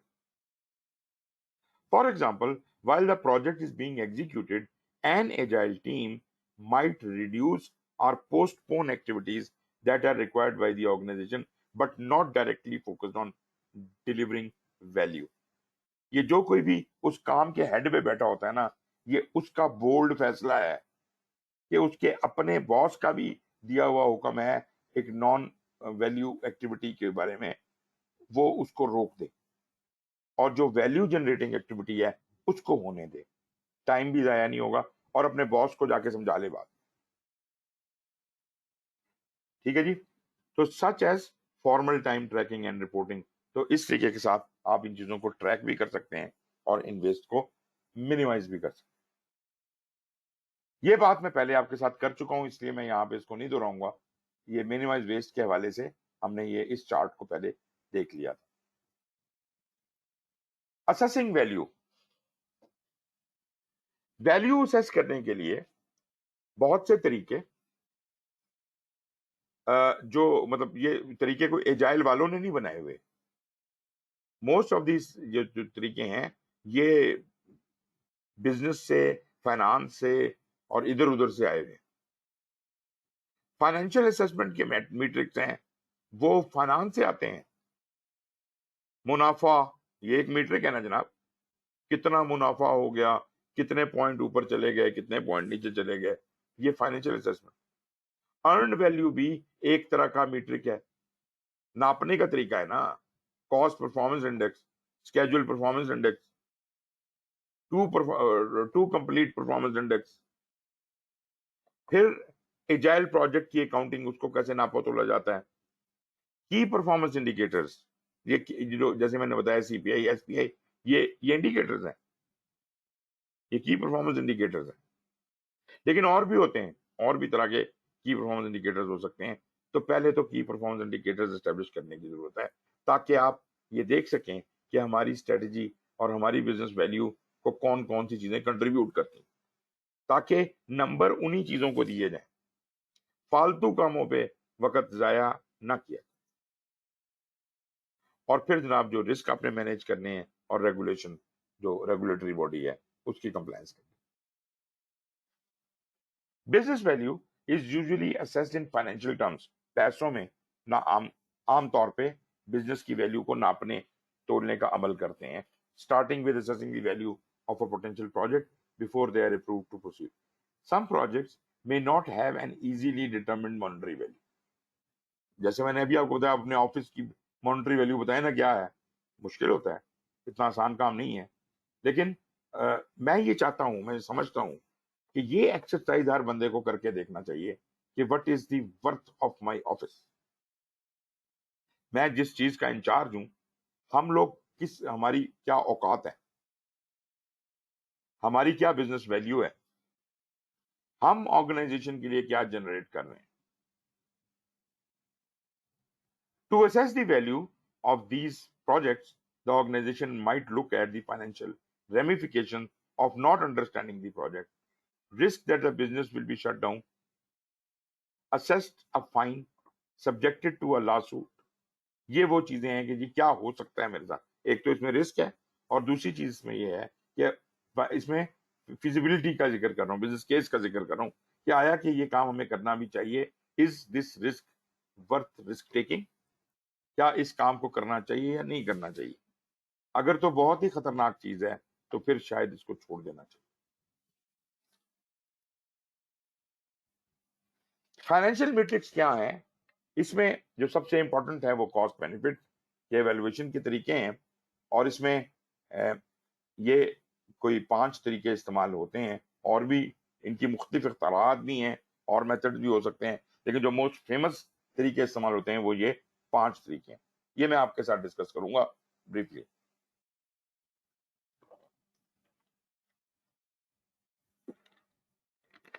Okay जी, सबसे पहले नेट प्रॉफिट। वो नीचे कहते हैं जी, these metrics are usually it basically the same way for agile project. जो ट्रेडिशनल में भी, नॉन एजाइल, एजाइल दोनों पे ये मैकेनिज्म ऐसे ही इस्तेमाल होता है। कोई मुझे आप में से बयान करेगा कि नेट प्रॉफिट आप किसको कहते हैं? Any one out of you? Sir basically जो नेट प्रॉफिट होगा वो उसमें से आपकी जो टोटल जो इनकम है उसमें से आप टैक्सेशन और आपकी जो ओवरहेड्स हैं उनको माइनस करके जो आपका नेट जो प्रॉफिट बनेगा, that will be the one जो कि यहाँ पे हम कंसीडर कर रहे होंगे। ओके, तो जब मैं कह रहा हूं प्रॉफिट, तो इसका मतलब है कि मतलब सारे खर्चे और सारी आमदनियां, ऐसा ही है ना? यही बात कहना चाह रहे हैं ना आप, कि सारे Exactly. खर्चे और सारी आमदनियां, इन दोनों का डिफरेंस निकाला जाए तो वो डिफरेंस, नंबर 1 बात ये है कि हमेशा पॉजिटिव ही आना चाहिए। मतलब इखराजात कम होने चाहिए और इखराजात कम होने चाहिए और इनकम ज्यादा होनी चाहिए। ठीक है जी? Definitely. तो इसका मतलब है कि बेनिफिट्स जो हैं वो हमेशा ज्यादा होने चाहिए। अगर खर्चे ज्यादा हो गए तो ये तो प्रॉफिट ना रहा ना, ये तो नुकसान बन गया। तो जिसे कहते हैं कि कमुलेटिव बेनिफिट्स, टोटल बेनिफिट्स में से अगर टोटल कॉस्टें निकाल दी जाएं तो जो बचता है उसको कहते हैं नेट प्रॉफिट। सिंपल बात है, total benefit minus total cost is equal to net profit. ऐसा ही है जी? Exactly. अहमद फारूक साहब, कुछ समझ आई बात?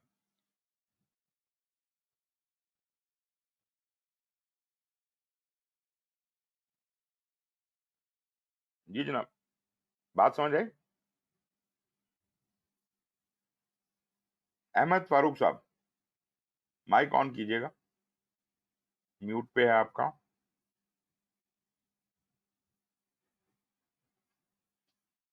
इससे पेशतर के मैं सवाल ही भूल जाऊं। जी अहमद फारूक साहब। ओके, फैसल दिल, हाँ बताइए। जी सर। नेट प्रॉफिट सर आपको आवाज आ रही है? जी जी बिल्कुल। जी नेट प्रॉफिट को आप कैसे जस्टिफाई करते हैं? سر جتنے اخراجات ہیں آپ کے، جو کاسٹ ہے، ساری اوور ہیڈ ہے اور باقی ٹیکسیشن وغیرہ ہے، یہ ساری اگر آپ نکال دیں اور اس کے بعد جو آپ کے پاس جو بچ جاتا ہے وہ آپ کا نیٹ پروفٹ ہوتا ہے، جو ارننگ ہوتی ہے بیسکلی اس میں سے جو بچتا ہے. بالکل صحیح ہے. بالکل. تو مطلب کہنے کا یہ ہے کہ بینیفٹس، یہ ضروری ہے، یہ شرط ہے کہ benefits has to be more, تبھی نیٹ پروفٹ ہوگا، نہیں تو نہیں ہوگا. In other words, if benefits are not more than the expenditure, تو پھر تو یہ بات ہی فیزیبل نہیں ہے. جو پروفٹ نہیں ہے تو فیزیبلٹی نہیں ہے. تو فیزیبلٹی کسی بھی کام کو کرنے کا ایک جو بنیادی اصول ہے وہ نیٹ پروفٹ ہے. آئی ہوپ آپ بات سمجھے ہوں گے. ٹھیک ہے جی.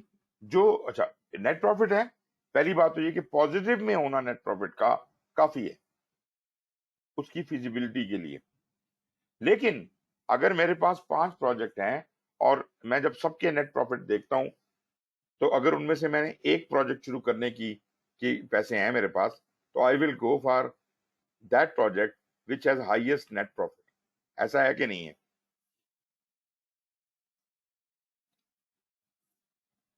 جی جہانگیر طارق صاحب. جی سر، جس پہ ویلیو ہمیں، مطلب جس پہ سب سے زیادہ پروفٹ ہمیں مل رہا ہے، ہمیں فوکس اسی چیز پہ کرنا چاہیے تاکہ ویلیو بھی ہماری سب سے زیادہ ادھر ہی آ رہی ہوگی. اور تو ڈیسیژن میکنگ میں ہیلپ مل گئی نا آپ کو پتا چل گیا ان 5 میں سے یہ والا پروجیکٹ ہے جس کی نیٹ پروفٹ زیادہ ہے. رائٹ. پے بیک پیریڈ کے بارے میں کیا کہیں گے جہانگیر صاحب؟ سنا ہے کبھی یہ کیا ٹرم ہے؟ What is pay back? نہیں، یہ ٹرم میں نے نہیں پہلے سنی. اوکے. پے بیک کا مطلب یہ ہے کہ آپ جب کوئی کام کرتے ہیں یا کوئی بزنس شروع کرتے ہیں تو you invest certain amount of money and then you start earning benefits یا پروفٹ یا جو ریونیو آپ کمانا شروع کر دیتے ہیں. سب سے پہلے آپ کی یہ کوشش ہوتی ہے کہ جو پیسہ میں نے جیب سے لگایا تھا اس کو ریکور کروں اور جلد از جلد ریکور کروں تاکہ میں فائدے میں جا سکوں. کیا آپ سب میری اس بات سے متفق ہیں کہ اگر میں نے 2 لاکھ روپیہ لگایا ہے تو میں جو ہی پروجیکٹ شروع ہوتا ہے میں گننا شروع کر دیتا ہوں، اب 1 لاکھ ہو گئے، اب 2 لاکھ ہو گئے، اور کوشش کرتا ہوں کہ یہ جو ریکوری ہونی ہے میری انویسٹمنٹ کی یہ کم از کم جلد از جلد ہو، کیونکہ اس کے بعد تو پھر پیسہ ریوالو ہونا شروع ہو جائے گا، پھر تو بزنس ٹھک ٹھک کر کے چلتا رہے گا. Are you with me on that? Yes sir. تو پے بیک پیریڈ جو ہے یہ خیر آپ کا اپنا پیسہ ہے تب تو آپ کو سمجھ نہیں آتی بات. فرض کریں کہ آپ نے بینک سے لون لیا ہے اور لون کے اوپر انٹرسٹ بڑھتا جا رہا ہے. آپ کی کیا خواہش ہوگی کہ میں لون کو جلد از جلد پے بیک کروں اور جان چھڑاؤں. تو اگر میرے 4 پروجیکٹ ہیں، 5 پروجیکٹ ہیں جن کو میں کر سکتا ہوں، تو میں یہ دیکھوں گا کہ کس کا پے بیک پیریڈ سب سے کم ہے، کون سا پروجیکٹ میرا لون جلد از جلد ری پے کروا دے گا، میں اس پروجیکٹ کو پریفر کروں گا. تو یوزلی جب انویسٹمنٹ کسی اور کی لگی ہوتی ہے، لون ہوتا ہے یا کسی اور پارٹنر کی انویسٹمنٹ لگی ہوتی ہے، تو ہم پھر اس صورت میں پے بیک پیریڈ کو پریفر کرتے ہیں. آئی ہوپ یہ بات کچھ سمجھ آئی ہوگی. جی راضیہ.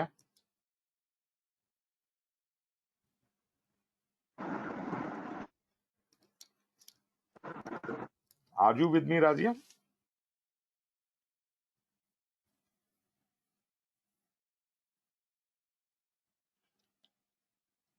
لوگ ہی تھوڑے سے رہ جی گئے سر جی. بالکل ٹھیک ہے. ٹوٹل 8 لوگ ہیں. جی سر بالکل ٹھیک ہے، کلیئر ہو گیا. آئی ایم سوری، میں بار بار آپ لوگوں کو بتا رہا ہوں. اچھا جی، اس کے بعد آ جاتا ہے return on investment. Return on investment کا کیا مطلب ہے؟ دس از وہی جو نیٹ پروفٹ نکالا تھا. میرا خیال ہے میں زبانی بولتا جا رہا ہوں، میں آپ کو تھوڑا آگے چل کے ان کے ڈائیگرام دکھاتا ہوں تو آپ کو باتیں خود بخود سمجھ آنا شروع ہو جائیں گی. फॉर एग्जाम्पल ये वो 4 प्रोजेक्ट हैं जिनको आप कंपेयर करना चाहते हैं। एग्जाम्पल के तौर पे हम इन 4 प्रोजेक्ट को कंपेयर कर रहे हैं और इत्तेफाक से चारों के चारों प्रोजेक्ट एक ही मुद्दत के हैं, 5-5 साल के हैं। पहले प्रोजेक्ट पे मेरी इन्वेस्टमेंट लग रही है 1 लाख रुपया। वो पहले साल के कंप्लीशन पे मुझे 10,000 रुपया देता है, दूसरे साल के एंड पे मुझे 10,000 देता है, तीसरे साल के एंड पे 10,000 देता है, चौथे साल के एंड पे 20,000 देता है और 5वें साल के एंड पे 1 लाख देता है। टोटल कितना पैसा इसने मुझे दिया? जी जनाब, इम्तियाज साहब, टोटल कितना पैसा मिला आपको? रेवेन्यू कितना है? प्रोजेक्ट 1 का रेवेन्यू टोटल कितना है? सर इसका total over the 5 years that is around 50,000। नहीं सर, पहले साल 10,000, दूसरे साल 10,000, तीसरे साल 10,000, चौथे साल 20,000, तो 50,000 हो गया और 1 लाख 5वें साल भी है। 1.5 लाख का रेवेन्यू आ रहा है और आपने जी सर, 1.5 इन्वेस्ट लाख। कितना किया हुआ है? 1 लाख। तो जो बचा है, मतलब 1.5 लाख माइनस 1 लाख, वो नेट प्रॉफिट है। मैं नेट प्रॉफिट नहीं पूछ रहा था, मैं रेवेन्यू पूछ रहा था। ठीक है जी। ठीक है सर। इसी तरह प्रोजेक्ट 2 पे 10 लाख की इन्वेस्टमेंट है और इसमें जो रिटर्न्स आ रहे हैं 2 लाख, 2 लाख, 2 लाख, 2 लाख और 3 लाख। तो ये कितने बन गए? 2 2 4 2 6 2 8 और 3 11। 11 लाख में से 10 लाख माइनस कर दें तो 1 लाख का फायदा है। तो पॉजिटिव है, तो पॉजिटिव फीजिबल है। लेकिन क्या ख्याल है आपका, ये अच्छा है या प्रोजेक्ट 1 अच्छा है? प्रोजेक्ट प्रोजेक्ट अच्छा है, इन्वेस्टमेंट कम है और प्रॉफिट रेवेन्यू Exactly. ज्यादा है। अच्छा, अब ये जो 2 मेथड मैंने आपको बताए, नेट प्रॉफिट और पे बैक पीरियड, ये इस बात से मतलब ही नहीं रखते कि इन्वेस्टमेंट कितनी है और क्या हिसाब किताब जा रहा है। वो जो नेट प्रॉफिट है वो सीधा सीधा कहता है प्लस माइनस करके ये जवाब आया है, तो ये जनाब फीजिबल है। और अगर मैं इन चारों को कंपेयर करूं नेट प्रॉफिट के हिसाब से, तो देखने में ऐसा ही लगता है project 2 is the best, whereas we know and understand project 2 is not the best, right. तो इसका मतलब है कि नेट प्रॉफिट हमें एक अंदाजा तो जरूर देता है, लेकिन this is not a very accurate method of determining which project is the best one. Although net profit only tells us कि प्लस है या माइनस है, बस फायदा है या नहीं है, बस इतना बताता है। और ज्यादा से ज्यादा अगर मैं इन वैल्यूज को आपस में कंपेयर करूं तो उससे मुझे कोई खास फायदा नहीं होने वाला। मतलब अगर मैं इससे मुतासिर होकर प्रोजेक्ट 2 को उठा लूं तो ये बड़ा गलत डिसीजन होगा।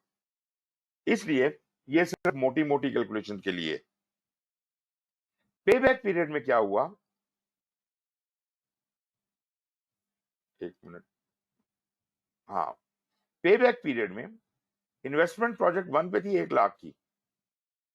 हाँ, अब ये मुझे बताइए कि आपकी रिकवरी कितने सालों में हो रही है? 10,000, 10,000, 10,000, 20,000, 4 सालों में तो 50,000 हुआ है, अभी तो 50,000 बाकी हैं। तो अगले साल आखिरी साल में 1 लाख आना है, तो आखिरी साल के मिड में जाके आपकी रिकवरी पूरी होती है। 4.5 लाख, 4.5 साल में आपका पे बैक पीरियड है। दूसरे में देखिए 2 लाख, 2 लाख, 2 लाख, 2 लाख, अभी तो 8 हुए और ये कोई मतलब 5वें साल का भी 1/3 हिस्सा, 2/3 हिस्सा गुजर चुका होगा, तब कहीं जाके आपका काम बनता है। 6/3/4 इसका ये पे बैक है, सॉरी 4/3/4,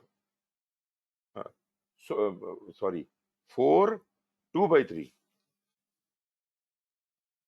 5वें साल का 2/3 हिस्सा। ये भी कोई कितना बन गया? 4.67 ईयर्स बन गए। ये तो बहुत ज्यादा हो गया।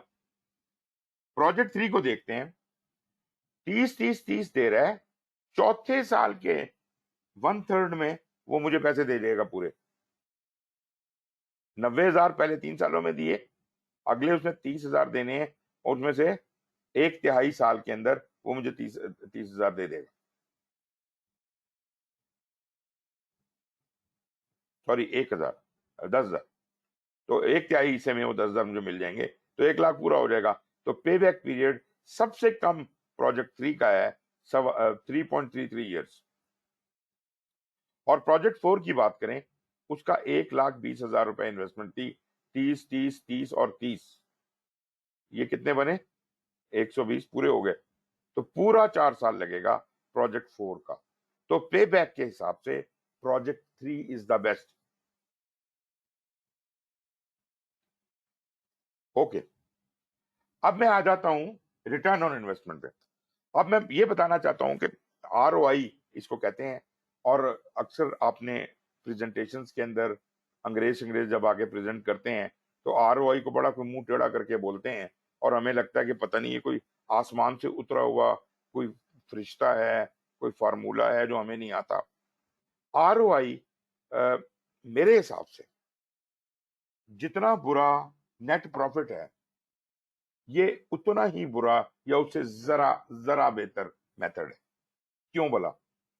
क्योंकि ये मेथड भी बेस्ड नेट प्रॉफिट पे है। The only benefit in return on investment is कि वो जो 50,000 का नेट प्रॉफिट आपका आया था 5 सालों में, उसको आप 5 सालों की नजर से देखने की बजाय सालाना की नजर से देखना शुरू कर देते हैं। आप कहते हैं 50,000 आया 5 सालों में, तो 1 साल में कितना आया? 10,000। तो आप कहते हैं 10,000 जो है वो मेरी टोटल इन्वेस्टमेंट का कितना फीसद हुआ? 1 लाख रुपया लगा था, तो ये उसका 10% हुआ। आप कहते हैं मेरा ROI है 10%। लेकिन मैं यहां ये वार्न कर दूं कि return on investment has absolutely nothing to do with interest rate. ये कोई सूद नहीं है। रिटर्न ऑन इन्वेस्टमेंट में आपने कुछ नहीं किया, आपने कहा जितने पैसे मैंने टोटल इन्वेस्ट किए थे वो मेरे सालाना प्रॉफिट उसका कितने फीसद है। ROI क्या है? सालाना profit divided by total investment, 1% निकल आती है। तो आप ये देखें, वो कहता है जी average annual profit divided by total investment into 100। तो 10,000 रुपए थे आपके जो सालाना थे, 50,000 है ना, 50,000 डिवाइड बाय 5, 5 साल है, तो 50,000 डिवाइड बाय 10,000, 10,000 आपका एवरेज एनुअल प्रॉफिट है, और 1 लाख आपकी इन्वेस्टमेंट है। 10,000 divide by 1 lakh multiplied by 100, ताकि उसे परसेंटेज में कन्वर्ट किया जा सके। आपका जवाब आ गया 10%। और अगर मैं इस हिसाब से देखूं तो प्रोजेक्ट 2 का जवाब जो है वो 2% है, प्रोजेक्ट 3 का भी 10% है, प्रोजेक्ट 4 का 12.5% है। मैंने पहले कह दिया ROI कोई बहुत कमाल की चीज नहीं है, this is just a minor improvement on net profit. इसका कोई मुकाबला नहीं है। ROI कोई बहुत मुंह टेढ़ा करके बोलने वाली चीज नहीं है। ठीक है जी, ये एक एडहॉकिज्म है और कुछ भी नहीं है। लेकिन कम से कम ये नेट प्रॉफिट से तो बेहतर है कि कम से कम वो डिफरेंशिएट तो कर पा रही है कि प्रोजेक्ट 1 10% दे रहा है ROI और प्रोजेक्ट 2 2% दे रहा है। क्योंकि नेट प्रॉफिट के हिसाब से तो नेट प्रोजेक्ट 2 सबसे बेहतरीन था, लेकिन नेट प्रॉफिट से पता चला कि प्रोजेक्ट 2 सबसे बेहतरीन नहीं है, बल्कि प्रोजेक्ट 4 सबसे बेहतरीन है नेट ROI के हिसाब से। तो ये भी एक तरीका है कॉस्ट बेनिफिट को निकालने का। मेरा ख्याल है कि अभी टाइम खत्म हो रहा है, तो मैं बाकी 2 मेथड्स को भी डिस्कस नहीं करता। कल जो नेक्स्ट क्लास हमारी इंशाल्लाह होगी उसमें मैं बात शुरू करूंगा अगले मेथड से, जिसको हम कहते हैं नेट प्रेजेंट वैल्यू। और दूसरा फिर आखिरी मेथड आपका इंटरनल रेट ऑफ रिटर्न आ जाता है। ये 2 मेथड मैं अगली दफा डिस्कस करके और फिर मैं आगे चलूंगा। जी जनाब, यहाँ तक जो गुफ्तगू हुई है इसमें अगर कोई आपके शकूक व शुबात या क्वेश्चंस हैं तो आप बताइए।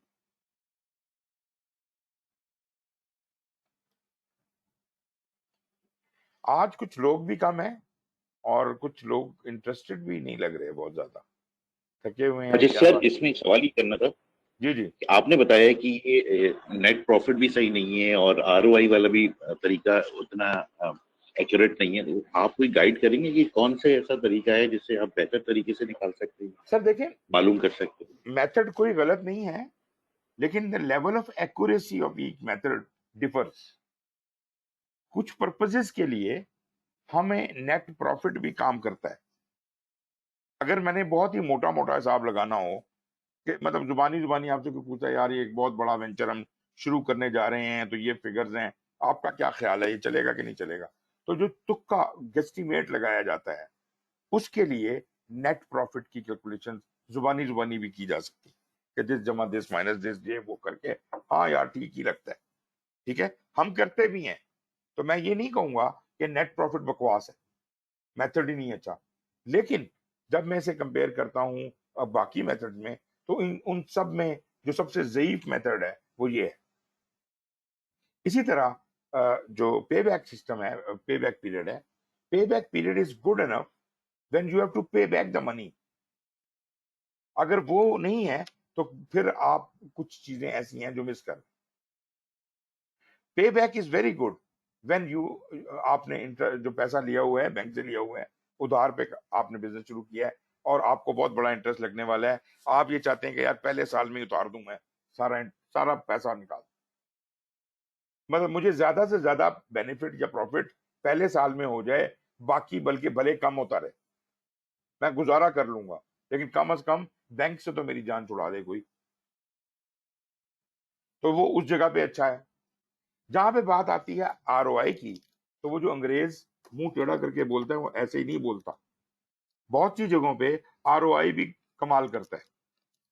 लेकिन अब जो अगला मेथड मैं पढ़ूंगा आपको अगली क्लास में, नेट प्रेजेंट वैल्यू, वो निहायत ही मजेदार मेथड है और वो तकरीबन कवर्स ऑल द ग्राउंड, वो इन सबसे बेहतर और इन सबसे आला है। और फिर एक उससे भी आला मेथड आ जाता है इंटरनल रेट ऑफ रिटर्न का। तो इन ऑर्डर ऑफ हियरार्की सबसे ज़ईफ मेथड नेट प्रॉफिट है, उसके बाद पे बैक पीरियड है, उसके बाद आरओआई है, उसके बाद एनपीवी अच्छा है और सबसे अच्छा आईआरआर। मतलब एनपीवी और आईआरआर के दरमियान कंपटीशन होता है कि कौन सा आपके लिए बेहतर है। तो अमूमन बात ये होती है जो जिसको समझ आ जाए, अमूमन लोग net profit net present value को बहुत अप्रिशिएट करते हैं, लेकिन मैं आपको एक वजह बताऊंगा जब हम पढ़ेंगे कि नेट प्रेजेंट वैल्यू के मुकाबले में आईआरआर को इस्तेमाल करना क्यों अच्छा है। तो आपको आपके इस सवाल का भी जवाब मिल जाएगा कि कहाँ कौन सा मेथड इस्तेमाल करना चाहिए। Thank you sir. Most welcome जी, मोस्ट वेलकम जी। और कोई क्वेश्चन हो तो बता दीजिए, टाइम हमारा अप हो रहा है।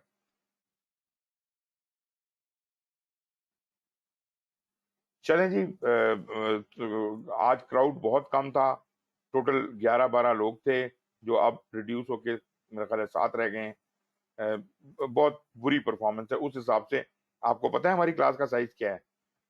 रजिस्टर्ड पीपल आर 42, जो कि हमने कभी भी नहीं देखे, लेकिन शुरू की क्लासों में हमारा नंबर 22 से 25 तक जाता रहा है। अब नहीं आ रहे लोग, मुझे नहीं समझ आती क्या है, मगर ये है कि कम से कम जो आप लोग फायदा उठा सकते हैं वो तो उठाएं, और मेरी तो कोशिश पूरी है कि मैं आपको नॉलेज ट्रांसफर कर सकूं। तो चले जी, इंशाल्लाह सी यू नेक्स्ट वेडनेसडे, और फिर इंशाल्लाह हम बात आगे बढ़ाएंगे। Thank you very much and take very good care of yourself. Thank you and take care. खुदा हाफिज। अल्लाह हाफिज़।